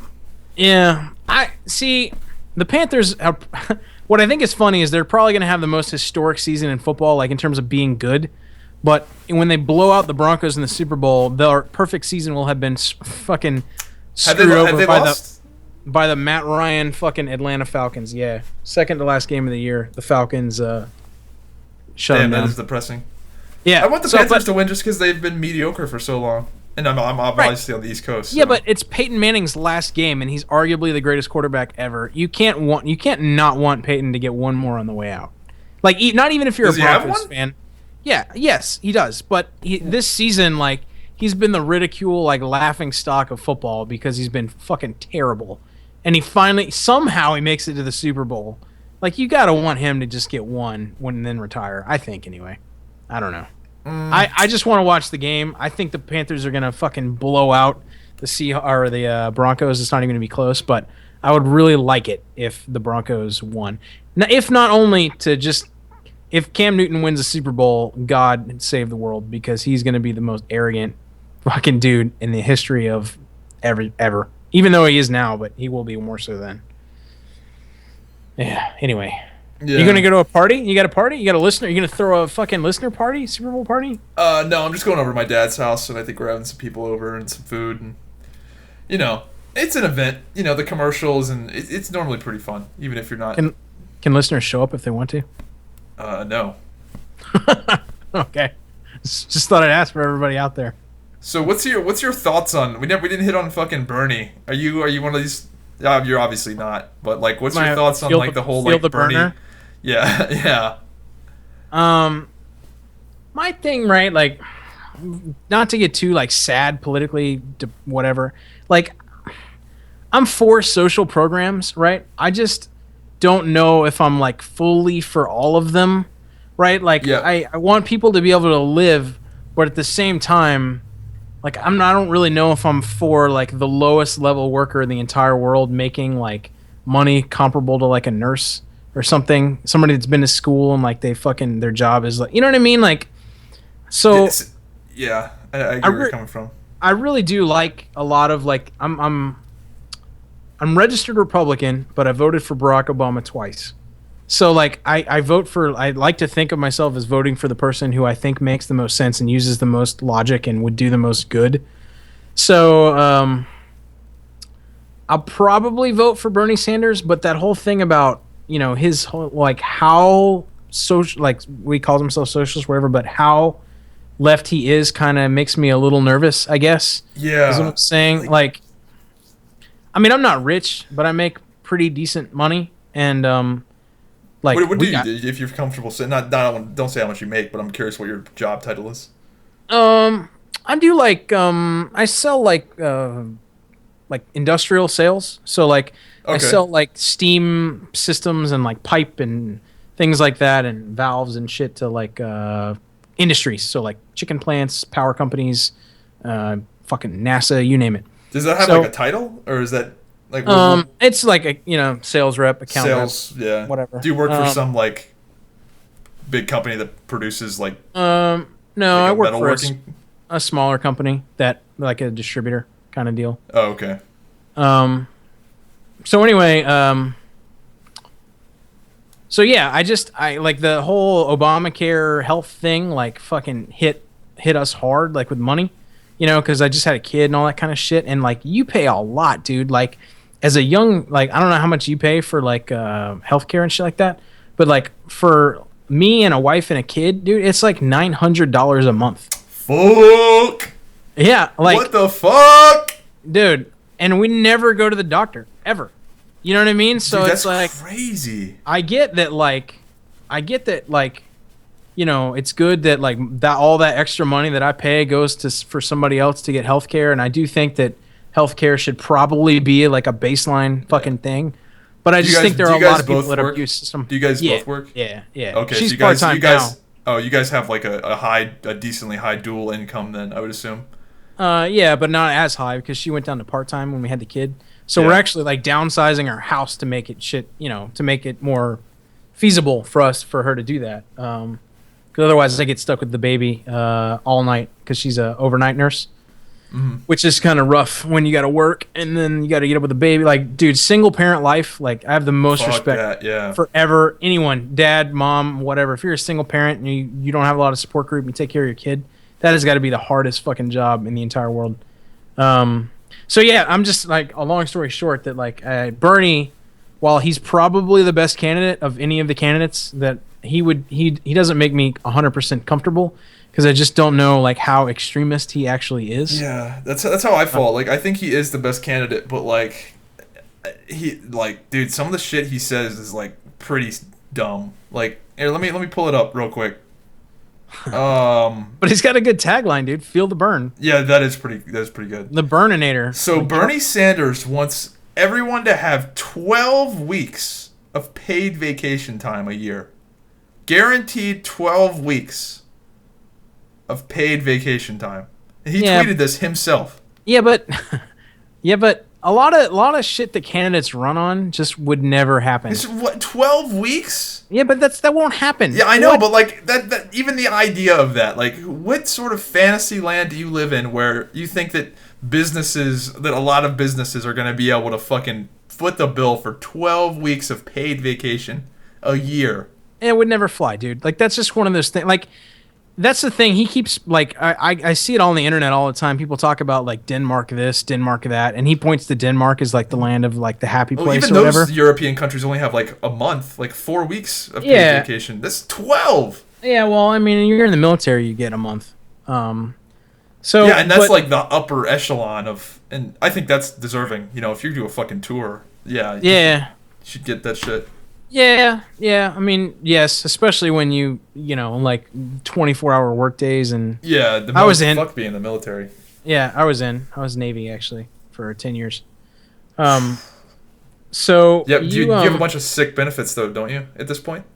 No, dude. No, if you get out and you don't retire, you don't really get. You get like some shit. You get like I have like a VA loan for my house, and like I have my ID, so I get like fucking cheaper movie tickets and shit. And like I get discounts at like Home Depot, but I don't get like fucking insurance and shit. Like Thanks, Obama. So you don't get like real benefits. The VA loan one is a pretty big one, and I belong to like some military credit unions and shit that like are really good, like USAA. But anyway, what we're talking about. Oh, vacation. Yep. Yeah, like Denmark. So like everybody points to Denmark as like the, you know, fucking happy never land of places. But like if you read about Denmark, like everyone from Denmark, the reason they say that is because they take like these surveys that measure like company or nation happiness, and everyone says they're like super happy. But the problem is that like if you distinguish yourself in any way in like a Denmarkian, I'm going to use that word, society, like they make fun of you, like they ridicule you and they knock you back down to like it's average. Like a cultural thing. Yeah, so like everybody is average, and like you can't distinguish yourself, and like a lot of people over there will acknowledge that like they don't know why the whole world like looks at them as like the best. Like they think it's pretty good, but they don't. You know what I mean? Yeah, like I don't know if I would want to live in land. It's like a cultural thing where like when those German women were getting raped by those fucking refugees, they didn't want to say anything about getting raped because they thought they would be considered racist. It's just like that shit. If that shit was happening in the U.S., there'd be a lot of fucking dead refugees. Whereas in Germany, it's like a different culture over there where they're like, oh, he raped me, but I don't want to say anything because I might come off as racist. It's, what the fuck? Like, there's some weird shit culturally over there. Yeah, other cultures in general, man. I mean, like I mentioned, I'm in the Navy, or I was in the Navy. I lived in Bahrain for 6 months, which is a little island off the coast of Saudi Arabia. Mm-hmm. And you just see some crazy shit, dude. Like the craziest thing about other countries, like, so in Bahrain, you can't just buy beer. Like, they don't just sell it, like, at the store. So, like, if you want to party... You have to go to, like, a special place, right? Yeah, to drink, it's a fucking hotel. So, like, if you want to party, like, hey, man, where's the party at tonight? It's at the fucking Sheraton. You know what I mean? Which is really weird. So, like, you go to a hotel, on, like, the 8th floor of the hotel, it's like a nightclub. And they have like Russian can dancers dancing on like a stage, and it's like a nightclub at a hotel. It's really weird, dude. Bahrain is like all the Saudis who are like super religious and stuff in Saudi Arabia. When they want to like forget all that religious stuff and just party on the weekends, they just go over the bridge to Bahrain. I know Saudi Arabia has a lot of really strict laws about like alcohol and drugs and all that stuff. So when they want to do away with that, they just drive the bridge on Friday night to Bahrain, party their ass off in like hedonistic like craziness until like Sunday, and then just fucking truck it back to Saudi Arabia and do it again the next week. Yeah, it's a good time. Anyway, to wrap it back around to Bernie Sanders, I think I do want the single payer healthcare system because it, from all accounts, does seem to be more efficient and will make things cheaper. But dude, like, good luck trying to pull that off, dude. There's going to be like some serious lobbying from health insurance companies. Because the single-payer system would completely, like, kill health insurance companies in this country. Like, that's like a huge billion, multi-billion, trillion, however much dollar industry that would just get eradicated by single-payer system.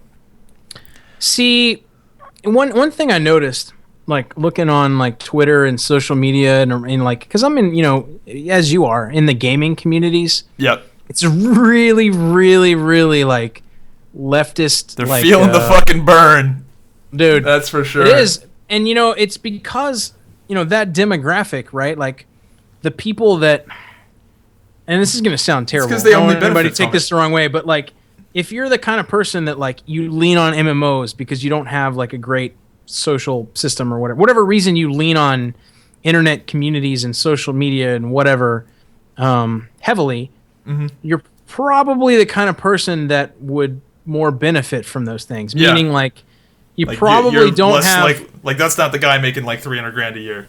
right. You're not like the fucking CEO of fucking Twitter. You know what I mean? Or that's a bad example. The CEO of fucking I don't know Snapple beverage company.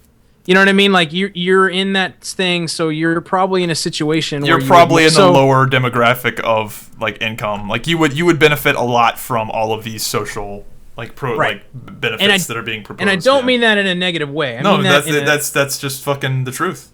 You're right. Right. So when you go on, like, it's hard in a community like that to represent the other side. Like, I got in some crazy argument with somebody about like I wasn't free birth control.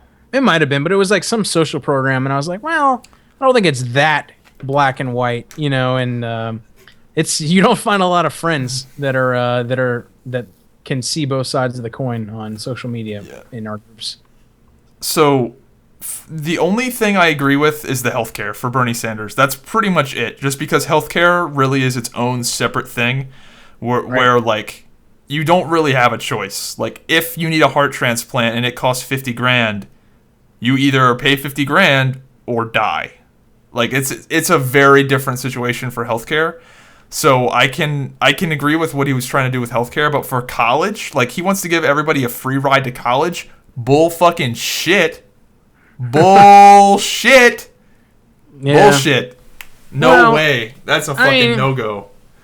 I mean, college is not. I mean, dude. I didn't go. You're not gonna hurt my fucking feelings. No, what I mean is, if you really want to go to college, you can go to college and not incur that much debt. Like Yeah. Well, I went to one before. So I went to community college for one semester before I realized, like, why am I doing this? I have no idea what I want to do in my life yet, and I'm gonna be a full-time YouTuber for 5 years, and that's what I did. Right.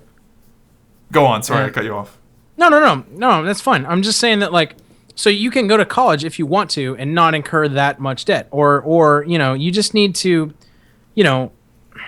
That's the whole thing. The problem I have with being fully left is it leaves out a lot of personal accountability, I think, in a lot of situations. Like I wanted to go to college when I got out of high school.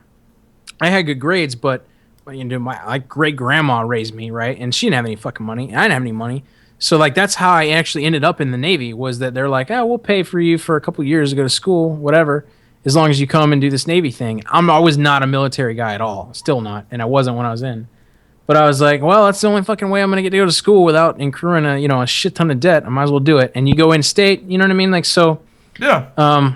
You don't have to. You did it the responsible way. Yeah. I mean, but yeah. So paying for everybody's college, like, I don't know about all that, dude. Like, and I mean, I don't know if you follow Mike Rowe at all, but like, you don't need college to make a shit ton of money. You could go to like fucking like adult technical education center fucking 101 and get like a fucking degree or a cert in like welding. Yep. And make like $50,000 a year off the bat. That's actually what I was thinking about. When I was thinking about doing before I got my current job, which I got through fucking YouTube and doing what I did. I just do it privately now. Essentially what I do is I work for a local business and help get them relevant on the internet, and it has helped a lot. Oh, isn't it like cars or something? Yeah. I work for essentially my family's business, and I put out, essentially I just try to make them as relevant as possible on the internet. That's one of the things I do. I do a lot of odd jobs. Like they'll be like, go down to North Carolina and pick up this car, and I'm like, all right. But I'll put like pictures up of these cars and get them up on Google Images, and people see the pictures and they go, oh my God, I've been looking for a red Corvette with black leather seats and these particular options, and they people have come in and bought the fucking vehicles, like very expensive brand new vehicles, because they saw our image on Google Images and not another competitor's image. So essentially my job is just making us as relevant as possible on the internet in general, which I got good at via the whole YouTube gig. That's cool. Because I'm essentially a fucking expert, and if you needed like internet relevancy, a guy to help you with that, I can't think of anybody that would be better at doing that than a YouTuber, streamer, social media guy. Like, just the whole streamer thing, right? Like, I have a buddy. Maybe I shouldn't have said streamer. I don't know. Well, I just think. I think the streamer thing is like a trap for some people. Like, because I have people that have made they're relatively successful.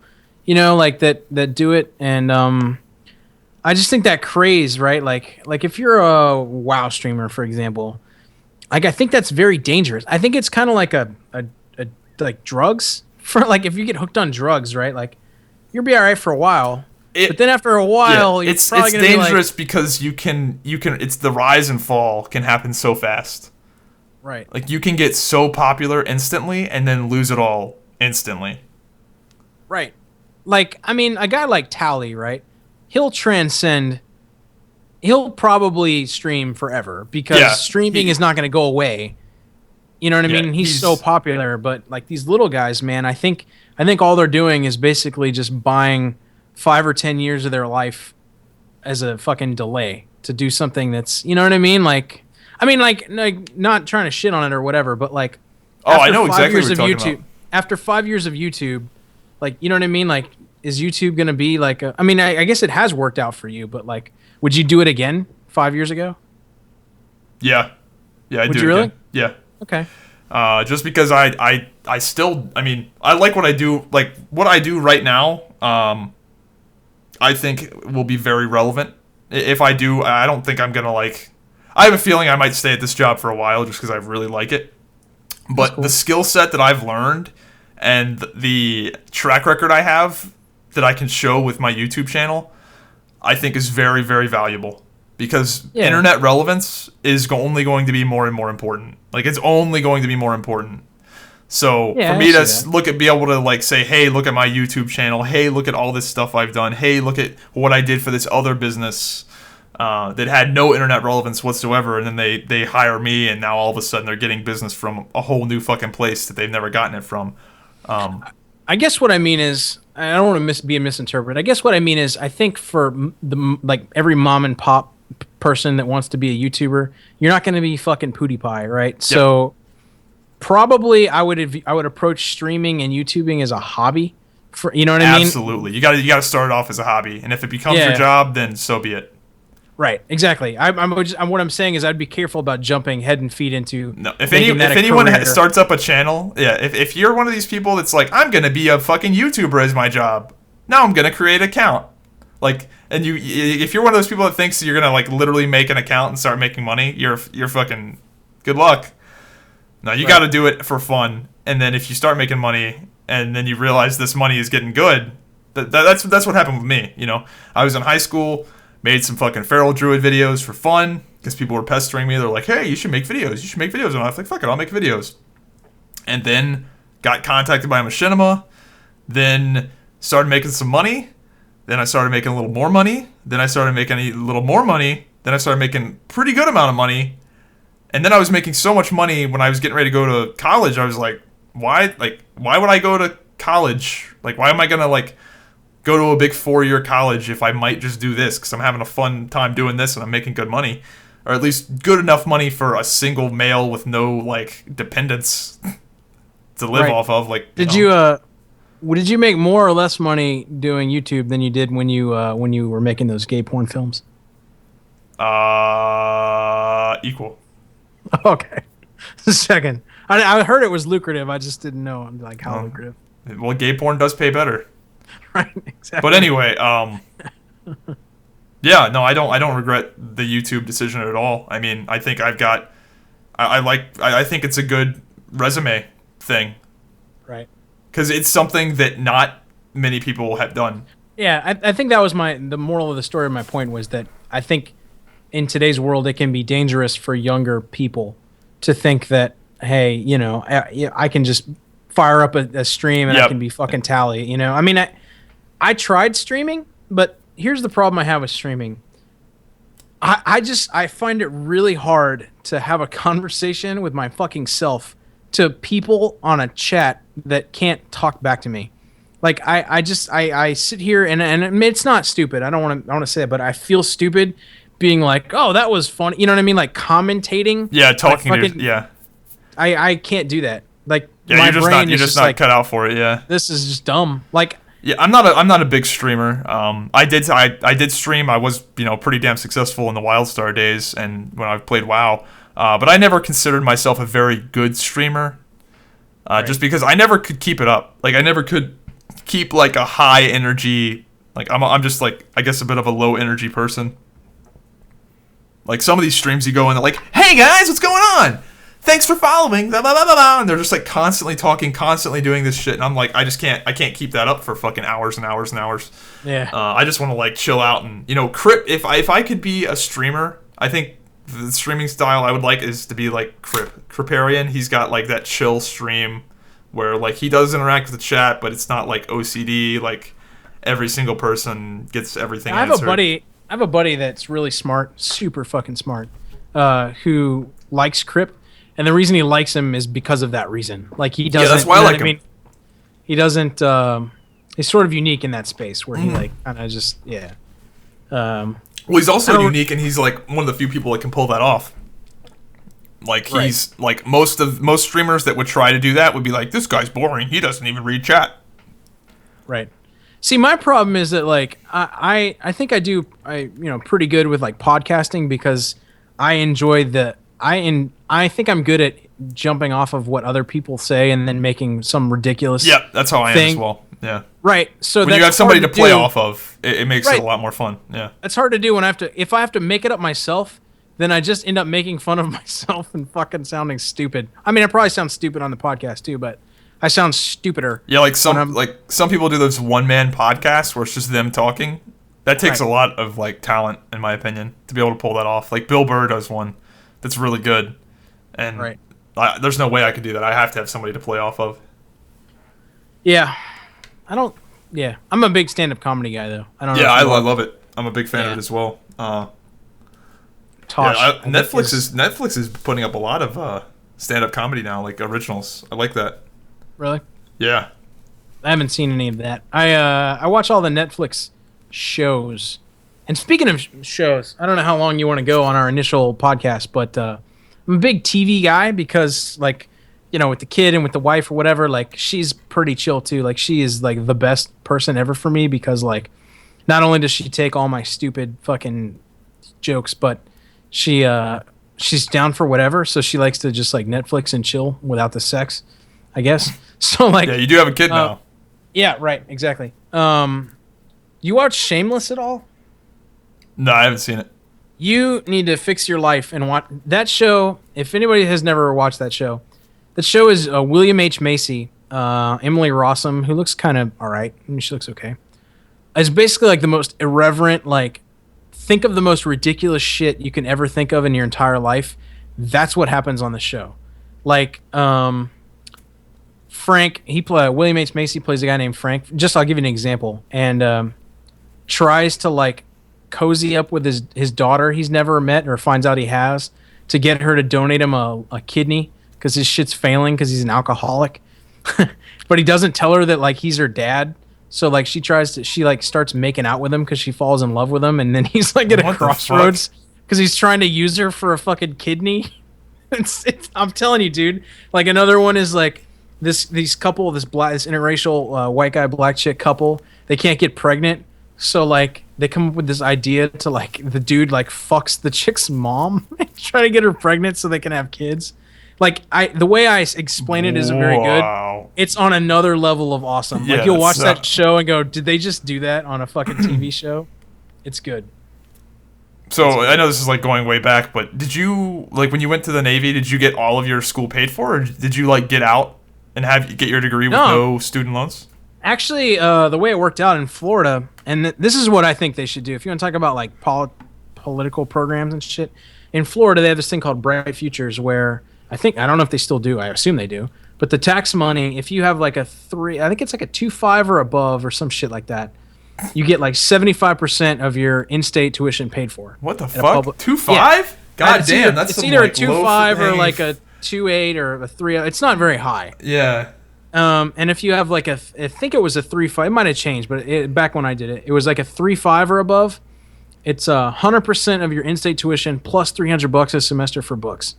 Wow. So it's like paid for by lottery money, right? Holy shit. So why don't we fucking legalize? This is just my political thing. Why don't we legalize gambling everywhere? Fantasy football, fucking casinos. Just tax the piss out of it and subsidize fucking college that way, or like single parent fucking healthcare so people can work.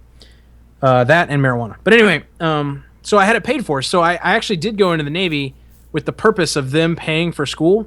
But because I had this Bright Futures, it was actually like a job that paid me that I never didn't even have to work. So like I was at school for 4 years and I got paid like decent, like I think it was like 30,000 something a year just to go to school, and my school was covered. So it was actually a really sweet deal. So you essentially got the money that you would have had to spend like on school, exactly. But you just got it. I got it. So I had, I That's paid for my apartment, and paid for my, my car. I paid for like, fucking. Yeah, you did it the right way, man. I'm not like when I look back at like the regrets I have in life, not going to college is not one of them. That shit. Like, but see, I went to a major university. Like I went to UF, right? And that was probably the time of my life. Gators, right? Yeah. It was the time of my life, man. Like it really, like I didn't think. I'm not like dogging the experience, the college experience. I'm dogging the fucking value. Oh, my degree, didn't use it at all. I didn't use it at all. I actually ended up, which is good because I got a degree. What's your degree in? Is it like business? Physics. So wow, you really don't use it at all. You're a fucking salesman. Well, here's the thing. So, it's technical sales, so it's kind of. But anyway, if I would have had my choice, like I play, like I mentioned earlier, I record CDs of myself. So like I play drums. I've been playing drums for other. My uncle actually plays. The guys that play on like garbage cans and fucking grills and shit. Yeah, like sticks, like they're called sticks. Yeah, they're called the Jameters or the Groove. Oh, I just know there's a band called STYX that they do that shit. No, not that. These are people that play for like Disney World, SeaWorld, shit like that. They do. Yeah, and they play music on like, everyday shit, like trash cans and fucking. Exactly. Like so they he does hit sticks against the floor and shit. Right, he does that, and so I've been playing. I played drums with him, and then I got into guitar and I play bass. I play pretty much everything. I just don't sing. So I have, I'm really into music. Well, when I went to school, I would have either done music or I would have done English, actually, because I really enjoyed English in school. It wouldn't have been technically oriented at all, right? So, but when you went in the Navy, they're like, oh, you're applying for this job or whatever. You need to pick a technical degree. So I was like, oh, shit. All right, fine, whatever. So I picked chemical engineering. Well, fucking 2 weeks into chemical... 2 weeks into chemical engineering, I went, "Fuck this! This sucks." One of my buddies is that. I am not good at this. I'm not good. Yeah. Like I acknowledge that I am bad. One of my buddies is actually in the Navy, and he works on those fucking reactors. That's what I did. So, yeah. What was he like? Reactor mechanical, reactor electrical? What is he? He's got some big ass job. He's somebody up high. Apparently, that's all I know. Right. That's what I did. I was a nuke, but So anyway, so what was I talking about? Physics degree. Oh yeah. So like, I really liked like science and that kind of shit, but I really don't care about like how. So like engineering is like how you do things. I cared more about like why does it work, and then very top level, and then okay, move on to the next thing. If I had an understanding of it, which physics catered to. So like physics is all like, oh yeah, well that interacts with that, and that's kind of how that, then how would you actually do that? I don't know. Moving on. So I actually ended up liking it. And then when I got out, my Navy experience got me my job. Not that anybody listening to this gives a shit about that, but no, they do. I talked about investing on this fucking podcast before. That's my new fucking thing I've been doing. I've been stocks, yeah. Nothing like not like buy and sell, buy and hold. Are you a stock guy? You invest? Yeah. Yeah. I mean, not big. Like I have a Scottrade account, and I do find it a hobby to do that. I've read Kramer's, Jim Cramer, Mad Money. I've read his books and stuff, and I do it as like my thing right now is just like buying like blue chip, big dividend return stocks, and just kind of chilling. Yeah, I'm on the index fund fucking hype. Buy and hold. Yeah, I just my fucking game plan is so long term that it's so boring. Like I'm not gonna really like. Essentially, what I'm doing is I'm just throwing a lot of the money I'm making into index funds. I'm not gonna touch it for like 30 years. Right. I'm just doing it the most boring way, like the most boring tax efficient way possible. Just index funds, long term investment, hanging on to them for so I don't pay capital gains, or so I qualify for capital gains tax rather than base income tax. I do that with my 401k. I invest my own 401k, like at work. Yep. I do put all that in index funds, but I like the dividend ones because like if you invest in like a utility company or something like that, like Duke Energy, I think pays like 4%, 5%. So you get that every year, regardless of whatever the stock actually does. So the stock will go up, That's pretty high, 4%. Yeah, you can get some blue chip. My index stuff I think does like 2. Yeah, so you can get a lot better. Like Leggett and Plaid, I think is like 3 or 4%. Dominion Energy is like 3. I think Dominion's a really good stock. So that's what I do is I buy like the blue chip dividend ones, and then I take all that dividend and reinvest it. And I'm deep in the S&P 500 right now. So if you can put like I don't know, by the time over the course of 30 years, call it like I don't know, say $100,000 even. If you have $100,000 invested at 4% return, you're making $4,000, which isn't a lot of money, but a year for free. You know what I mean? You can do whatever you want. So if you had $300,000, you're looking at 12, and if you had whatever, but that's regardless of what the actual stock does. So it's a really good way. I mean, I think it's kind of a tragedy too. I mean, again, I don't know how interesting this is to people. People really liked it last time we talked about it, or last time I talked about it, because Dante didn't know anything about it. I just see so many. Let me tell you about money. So when I went in the Navy, I was an officer in the Navy. We needed a legal officer.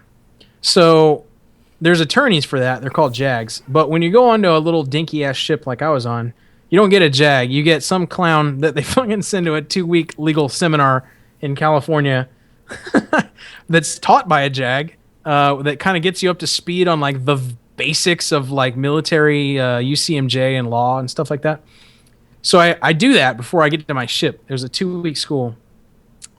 And the shit that you get involved in and like you see with these like kids' lives is just fucking crazy, dude. Like we had a guy, he was at E3. I think he actually made like $1,200 a month total. Went out and bought, I don't know how he even got finance for it, brand new Beamer. What the like fuck? A fucking like a 5 Series. His payment was like $870 something dollars. By the time he paid insurance, he had like $150 a month left over for like gas and like life. And so in the Navy, you can do things like that was a terrible decision. And I guess you can get away with it because you don't. No, we made him take it back. Oh. We made him go back to the dealership and fucking return it. And you can do that. You can protect people from like if you a lot of sailors or young enlisted are prone to like payday fraud loans. Like someone will give them a loan for like 300% interest. You're actually protected by the UCMJ against the UCMJ is like the military law code against being charged more than like I think it's like 21%.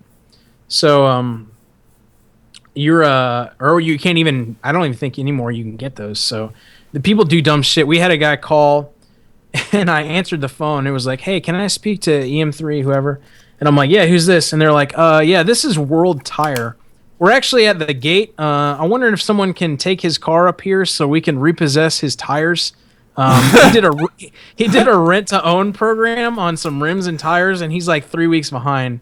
And I was like, "Wait a minute, you can rent fucking tires?" And they're like, "Yeah, it's a rent to own." And they're like, "So if you could just drive his car up here so we could put it on cinder blocks and take his tires, that would be great." And I'm like, nope, I don't think I can do that. Let me get back to you on that one. And then we have to call him in and be like, yo, what the fuck? I got a really crazy story. I'll tell it another time about court-martialing a guy. I mean, we did a lot of shit, man. Yeah. When we went to Bahrain, the second week I was there, I had a guy come up to me and ask me what it takes to marry and import a foreign Thai national. And I'm like, please tell me you didn't buy a hooker and fall in love. And he's like, well, she's not a hooker exactly anymore. What I did. She's not a hooker anymore. She quit after we got together. I'm like, fuck off. I was like, oh, that's so sad that people fall for that shit. I'm like, do me a favor, bro. I was like, we're here for 6 months. In 3 months, if you're still in love with this chick, I'll figure out what paperwork you need to do. And he actually ended up later. 1 week. He ended up later actually complaining to there's a human resources person. They call him the CMO, equal to opportunity officer. Complained to them that he was being made fun of by the crew for saying his girlfriend was a slut. Or like a prostitute. Jesus Christ. And then the guy's like, what do you want me to do, bro? She is. Yeah. You know? My profession. That's good times, man. Yeah, but anyway, I feel like I've been very smart financially. Good. Like I haven't I don't make a ton of money, but I also I'm not behind the 8 ball in the sense of I don't have I own my car, no car payment. I don't have any kids, no dog, no leeching expenses. I'm able to throw a large majority of the money I do make into the stock market, so I'm going to be getting more returns off of that. So my money's going to be able to grow much better than if I had to I just don't have many expenses and don't have any credit card debt. Never I don't know. I feel like I'm pretty smart with that kind of shit. Good.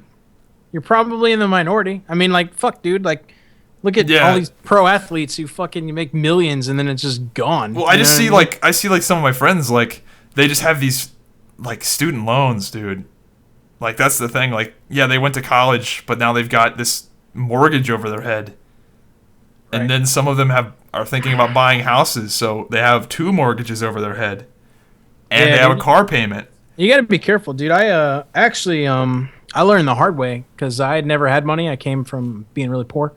And in college, I kind of had a little bit of money. So I started accruing a lot of depreciating assets. I bought crazy cars. Did you buy a fucking boat? Please. I didn't buy a boat. That's the worst one is the boat. No, I didn't buy a boat. I did buy a jet ski. That's pretty much as bad. No, it's $4,000, dude. Come on. Yeah, you probably got your money's worth out of that. I bought it used. I bought a motorcycle. So by the time I actually got in the Navy and I got commissioned and I started making more money, dude, I had to actually, I learned the hard way, dude. I married a chick that cleaned me out on the way out. Oh!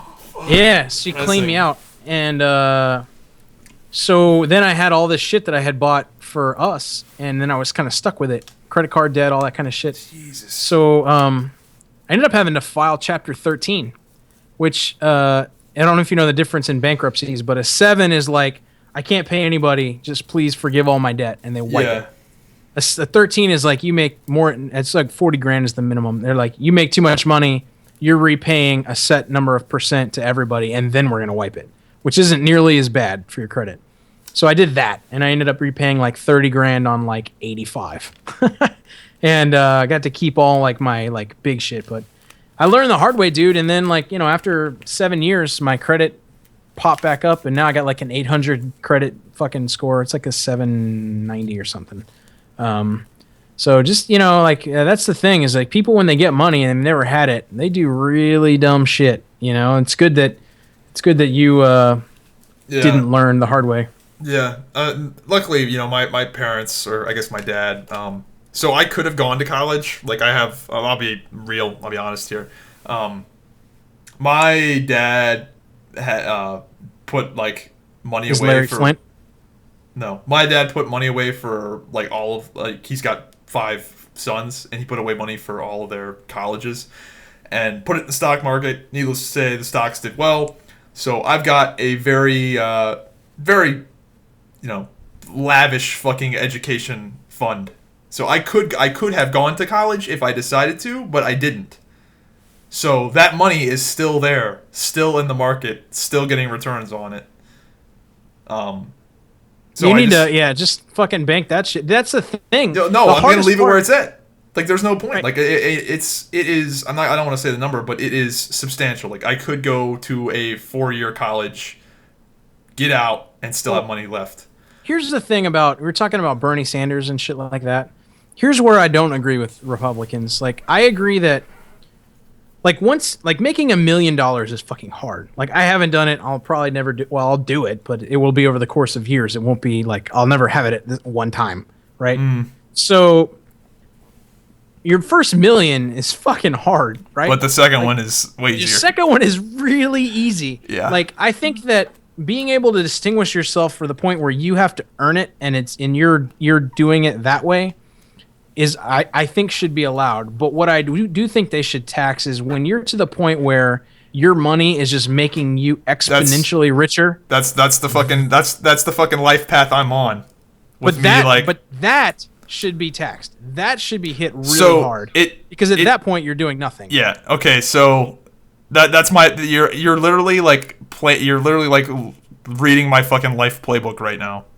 So that's the thing. So capital gains tax is so much less than base income. Like, if you make your money, like if you're fucking Kobe Bryant and you make layups and get paid a lot of money, he pays a shitload of taxes. He's like, what, 40%? Isn't that the highest tax bracket? 40%? Might be. Yeah. So anyway, let's just assume it's 40. It might be, maybe let's just say it's 50. So if you make your money and you make a lot of money at your job, you pay like 50% taxes, whatever the fuck it is. But if you make your money in the stock market, the most you will ever pay, you could make $1 trillion fucking dollars in the stock market. The most you pay, I think this is correct, is 20%, and that is the highest. You can make up to like 13 grand and pay no taxes. I'm pretty sure short-term capital gains tax is like 35%. I know for long term. I know if you hang on to it for a year, then it's like God mode. It's 15, I believe. But I do think at some point, like if you start cashing things in, I think it becomes, regular. It might be you're right, but you're definitely right in that that's a lot of those tax shelters and a lot of those ways that people manipulate the market just ensures like they pay nothing. Like fucking Mitt Romney, you know what I mean? Like he's rich and he paid like negative taxes 1 year through all those fucking tax loopholes. Yeah, they got to fix the loopholes. They need to tax the fucking corporations. That I think everybody agrees on. Google only paying 2.4% in taxes. That's fucking horseshit. 2.4%. Like, what a joke. I do think though that I do think that once you get to the point, and it's not a couple $100,000, it's over $1 million, maybe even $5 million. But once you get over to the point where your money is making you exponentially richer and you're doing nothing and you're not even earning it, it's just sitting there. Yeah, that should be taxed really fucking hard. We'll see. Because what's crazy is that assuming the stock market does what it's been doing for the last 150 since 1870, whatever, assuming it stays on that same pattern that it's always been on, my money will be making more money than I put in 15 years. Yeah, I mean, but I'm not saying you shouldn't have a nest egg. I mean, I certainly will too. You know what I mean? But I just think that but it's not that hard. It's not that insane to get to that point to where your capital gains, the interest you make off of your investments are more than the actual investments were. But you don't actually make anything until you sell and cash out your money, regardless. Yeah. So, you know what I mean? Like it's all just paper, gains and losses anyway until you sell something. So, yeah, but I mean that's the whole reason people do Roths, right? Like if you're in a Roth or whatever, it's post-tax income now. Yeah. So it's free money later. I didn't do that. Mine's just general because my thought, like I was talking to somebody about this and they gave me the advice of like just do a general, like it's not as tax efficient, obviously, but I just did a general account, but I'm investing in it very aggressively, as in like a lot of the money that I make is going into it. Whereas you can't really do that with Roth, because I think Roth caps you out at a certain point. But also, like, if you ever need that money at all, like I'm not sure. I hope I don't ever have to take anything out for a while, but I might. And if you take money out of an IRA, it fucks you in the ass. Yeah, like, it does. It does. Well, hard. So to clarify, I have an IRA and I also have a traditional account. My traditional account is like what you have, where that's like I'll call it play money, but that's where I kind of just put it in dividend stocks and whatever, and then I have my actual other shit, which is like your longer term stuff. So I will say though, for people listening, if you're not into all this like financial bullshit, it costs you. Should get into it. I believe it costs you. You can open a Scottrade account with $500, I think, and you know, there are a couple books on like stock basics, but like Zybak's talking about, if you're in like index funds or mutual funds and you only have like couple. I mean, if you, even those funds usually take like, you know, $3 index grand. funds. Yeah, a couple I got like into that. mine But if you for only have $3 like $500 or $25 here and there, fuck it, just buy a share of a stock you like. I mean, just make sure it's a good company, like fucking, I don't know, Apple, or that's a lot of money. Microsoft, $40 bucks. Yeah, Apple. It's only like $6 billion a what? share. No, actually, no. Actually, I think it's 100. I think it split a long time ago. It used to be like almost close to 1,000 or like 700 or 800 or something. But anyway, buy a share. You know, like take $100, buy 2 shares of something, pay the $7 fee. I mean, you would spend that $7 at fucking Taco Bell anyway. So, you know, just eat the fee and buy 2 shares at a time, and before you know it, you'll have a pretty substantial fucking account. You know what I mean? Yeah. So it's not that hard to get into. I definitely recommend people do it. Yeah, see, I'm with Vanguard, so like. My whole strategy is like, I don't know if you're familiar with Vanguard, but their whole thing is like super low fees. Like my expense ratio is 0.005. Right. Like it's so fucking low. Yeah.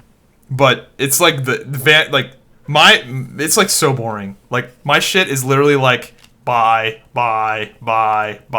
wait fucking 35 years and now you're rich. Yeah. I mean, yeah. It's not like like I think a lot of people like have this like expectation that like it's like this really stressful like exciting like thing, but it really doesn't have to be. Like you can be like Mr. Boring like me and just do something that's just takes a while but is pretty proven. Right. Well, the only way it would fail is if the stock market did something that it has not done in 150 years. Like right. I mean, even if like you have a 2009 event, which is basically what we're having, or 2008, like with oil right now. Like I have some ConocoPhillips stock. I don't want a lot of it, but I have some because it pays a lot of dividends. It's like in the fucking guts, like terrible right now. Mm-hmm. And I'm like, I'm gonna hang on to it. It's fucking oil. It's not that much money. You know what I mean? It's so I'm like, I'm just gonna hang on to it. Oil will be back. You know, I'm not too worried about it. I think there's so many people get like emotionally invested in it. Like I was talking to one of my coworkers who is in he details cars, and he panicked in 2008 and sold a lot of his like retirement when it was at the low point. And it's just like fuck, like he just panicked, you know. I had a coworker who's older. He's like 70. He's old. No, he's like almost 70. Lost. He's got $1 million 401k fund because he's been putting into it his whole working career. He makes pretty decent money. Mm-hmm. In 2008, he lost like $450,000, but he just wrote left it out. He left it there, wrote it out, and all of it came back. And you know, more, probably he was like freaking out, and he was like not sure what to do. And now it's in like bonds and shit. Yeah. So I'm hoping that I can get out before I'm too old, because like obviously the only downside to like investing heavily is that by the time you do get close to retirement age, if the market takes a dip, then it's like fuck. But right now I don't need to worry about shit because I'm not going to touch that money for so fucking long. Like I don't give a fuck. Like I would actually prefer if the market took a shit because I'm at the point to where I'm aggressively buying. So the stock doesn't bother me at all if the stock market is shitty. See, what I worry about is like I'm putting all this money into the fucking like stocks and retirement bullshit. Finally make it to 50, and that fucking money, I don't get to do anything with it, and it goes to my kid. Fuck my kid. Yeah, fuck I wanted kids, to play dude. with that. I wanted to play with that shit. Like, that just makes me sad. So Dude, that's I think why about I'm that saying sometimes. fuck kids and fuck marriage. The two things that will like. Yeah, but otherwise your money goes to the fucking government. You know what I mean? Like, Whatever. no it's will, fucking- unless you give it to, like, I don't know, like Africa. I guess Oh you no, could. I plan on fucking spending it all. Doing some Right. stupid shit right before I die. Have you seen the South Park where like they're trying to figure out the cure for AIDS because like Cartman Yeah, gets it's money. Kyle AIDS, and it's money, and they find it through Magic Johnson, and they're like, oh, we need to tell the world the cure for AIDS is intravenously ejecting $180,000, and they pan to like the fucking starving little beanpole kid in Africa, and he's like, what the fuck? Yeah. That's good times. That's fucked up. Yeah, but anyway, to circle back to the whole college loan thing, just these people have these like insane amounts of debt over their head, and like yeah, they've got this like decent paying job, but like I will make more money than they do, strictly because I'm able to invest my money because I have money to invest, and I'm not paying these fucking insane interest rates on all these loans and shit these motherfuckers have to pay off. I don't know. It's just I fucking. Like unless you like you're obviously a special case because you were smart and got your shit paid for. I just don't. I think get it, I think loans are fine as long as you're picking something that is going to pay them. Like if you're taking out loans for dental school, you'll be all right. It doesn't matter how much money you fucking take out. If you're taking, if you're going to be a doctor, if you're going to be pharmacist, like sure, take out the loans. If you're taking out fucking loans to go to like video game dev school, you're a fucking idiot. If you're taking out loans to go to whatever school, you know what I mean? Like don't. Yeah, I mean people take out these like 6-figure loans for like these not really that great jobs. Like yeah, right, they're okay. If you're taking a 6-figure loan to go to fucking the Art Institute, like, I don't think that actually happens, but right. Or somebody going to like fucking Duke or fucking Harvard for a degree that they could get at fucking Virginia Tech. yeah, they call them the STEM degrees, the ones you want to get: science, technology. What's E? I don't know. Yeah, STEM. It's science, technology, whatever the fuck E is. Fuck, what's E? It's not electronics. And then medical. Anyway, those Probably engineering. Engineering. That's what it is. Right. But even they say it's not even STEM anymore because technology you don't even need degrees for it really anymore. Like Right. a lot of I these got guys a buddy that are going in are that self-taught. graduated. I got a buddy graduated video game school. It didn't. He would have been better off just taking a fucking intern job at Blizzard Yeah. and working his way up to be a dev than going. And to now video it's game like it's like SIM. Like there is no STEM. It's like SEM, science, engineering, and medical. Those are like if you're not getting your degree in that, like there's a good chance it might be like fucking worthless. Right. Oh, I just see all my friends, man. They've just they're getting out of college now. Like I'm at that age to where a lot of my friends are getting out, and they either can't find jobs or have way shittier jobs than they thought they would have. Right. And they've got just this fucking mortgage over their head, and it's like ruining their fucking life because they can't like buy a house, they can't buy a car, You know what? they can't You know what I want to do? invest anything. They've got this You know- interest rate. You know what I want to do though? You know, like the guys in Entourage, like not the famous guy, but like his friends that just get to reap all the benefits. Yeah, and yeah, you just go for the ride. I want to be that guy. Like I don't know anybody that's fucking famous. Like the most claim to fame I have is that Dante Culpepper went to my former high school or my high school. And you're on my podcast. Right. Well, I mean, I'm just hoping that I'm gets me just kidding. some That was fucking- douchey. some Twitter followers. That's all I want. Is Twitter followers. I think I can go to like buysomefollowers.com and spend like $5 to get like Get like 1,200 5 million. bot followers. That's all I want. That's all I want. Do you think people are actually going to listen to your 2.5-hour podcast? We've done them for 3, but we can wrap it up if you want. It's getting a little long. I'm looking at my topic list. I don't think. Let's see. We gotta have some more material, man. Listen, it's already the fucking first episode, and I've already told people about the time that I got my balls rubbed with a fucking gel by a. I think people will like it. I think we started off a little slow, but I think that we definitely hit our stride. For sure. Yeah. I can't wait. You know what's gonna be fun is reading all of like the comment hate that I'm gonna get. That's gonna be a good time because I think I'm gonna put in the comments like to tell them to like skip ahead to like a certain part because I do think we started off a little slow, but I think we really did hit our fucking stride. You don't need to do that. Let them listen to the whole. Dude, you gotta have it. You gotta. Oh no, I'm gonna play the whole thing. But I'm just saying like, never mind. I feel you. No, I got it. I've never been like on my other podcasts. It's always been like leave a review. So like people have left reviews about like, oh, good shit, blah, blah, blah. But I've never had like an open YouTube forum where people have been like, the fucking dope guy just fucking talks out his ass like he's such a fucking dickbag. He should go kill himself. Like that's always fun though. That's gonna be good times. I can't wait. All right, man. Well, we'll wrap it up. I have some topics that we can use again next week because whatever. I like that we like went off the rails in a good way, which was what I want to do. Right. All right, man. So that was Hive Mind number 12. Do you have anything you want to pimp out? Not really. You do. I know you do your other podcast. You want to pimp that out or not really? No, I can, man. Leet Nation, LET Nation. I didn't pick the name, so fucking don't hate me for it. But yeah, SoundCloud, Stitcher. Speaking of Stitcher, if you want Zybak to put this show on Stitcher, please spam him about it because I told him it was a good idea, and he's like, "Fuck that, I'm not doing it."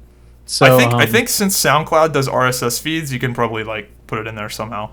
It's really not hard. All you have to do, you just have to put like register for your show, and then it just pops up. Yeah, I'll have to figure that out, that in iTunes and that kind of stuff. Yeah, so hope you guys enjoyed it. It should get better. It should. I mean, obviously, we gotta, as the episodes go on, our coordination, or not coordination, our synergy will be better. But yeah, I think it was a pretty good show, especially after we got into it, like about 30 minutes in. I think we started really doing good. So yeah, hope you guys enjoyed episode 12, and we'll see you again next week. Later.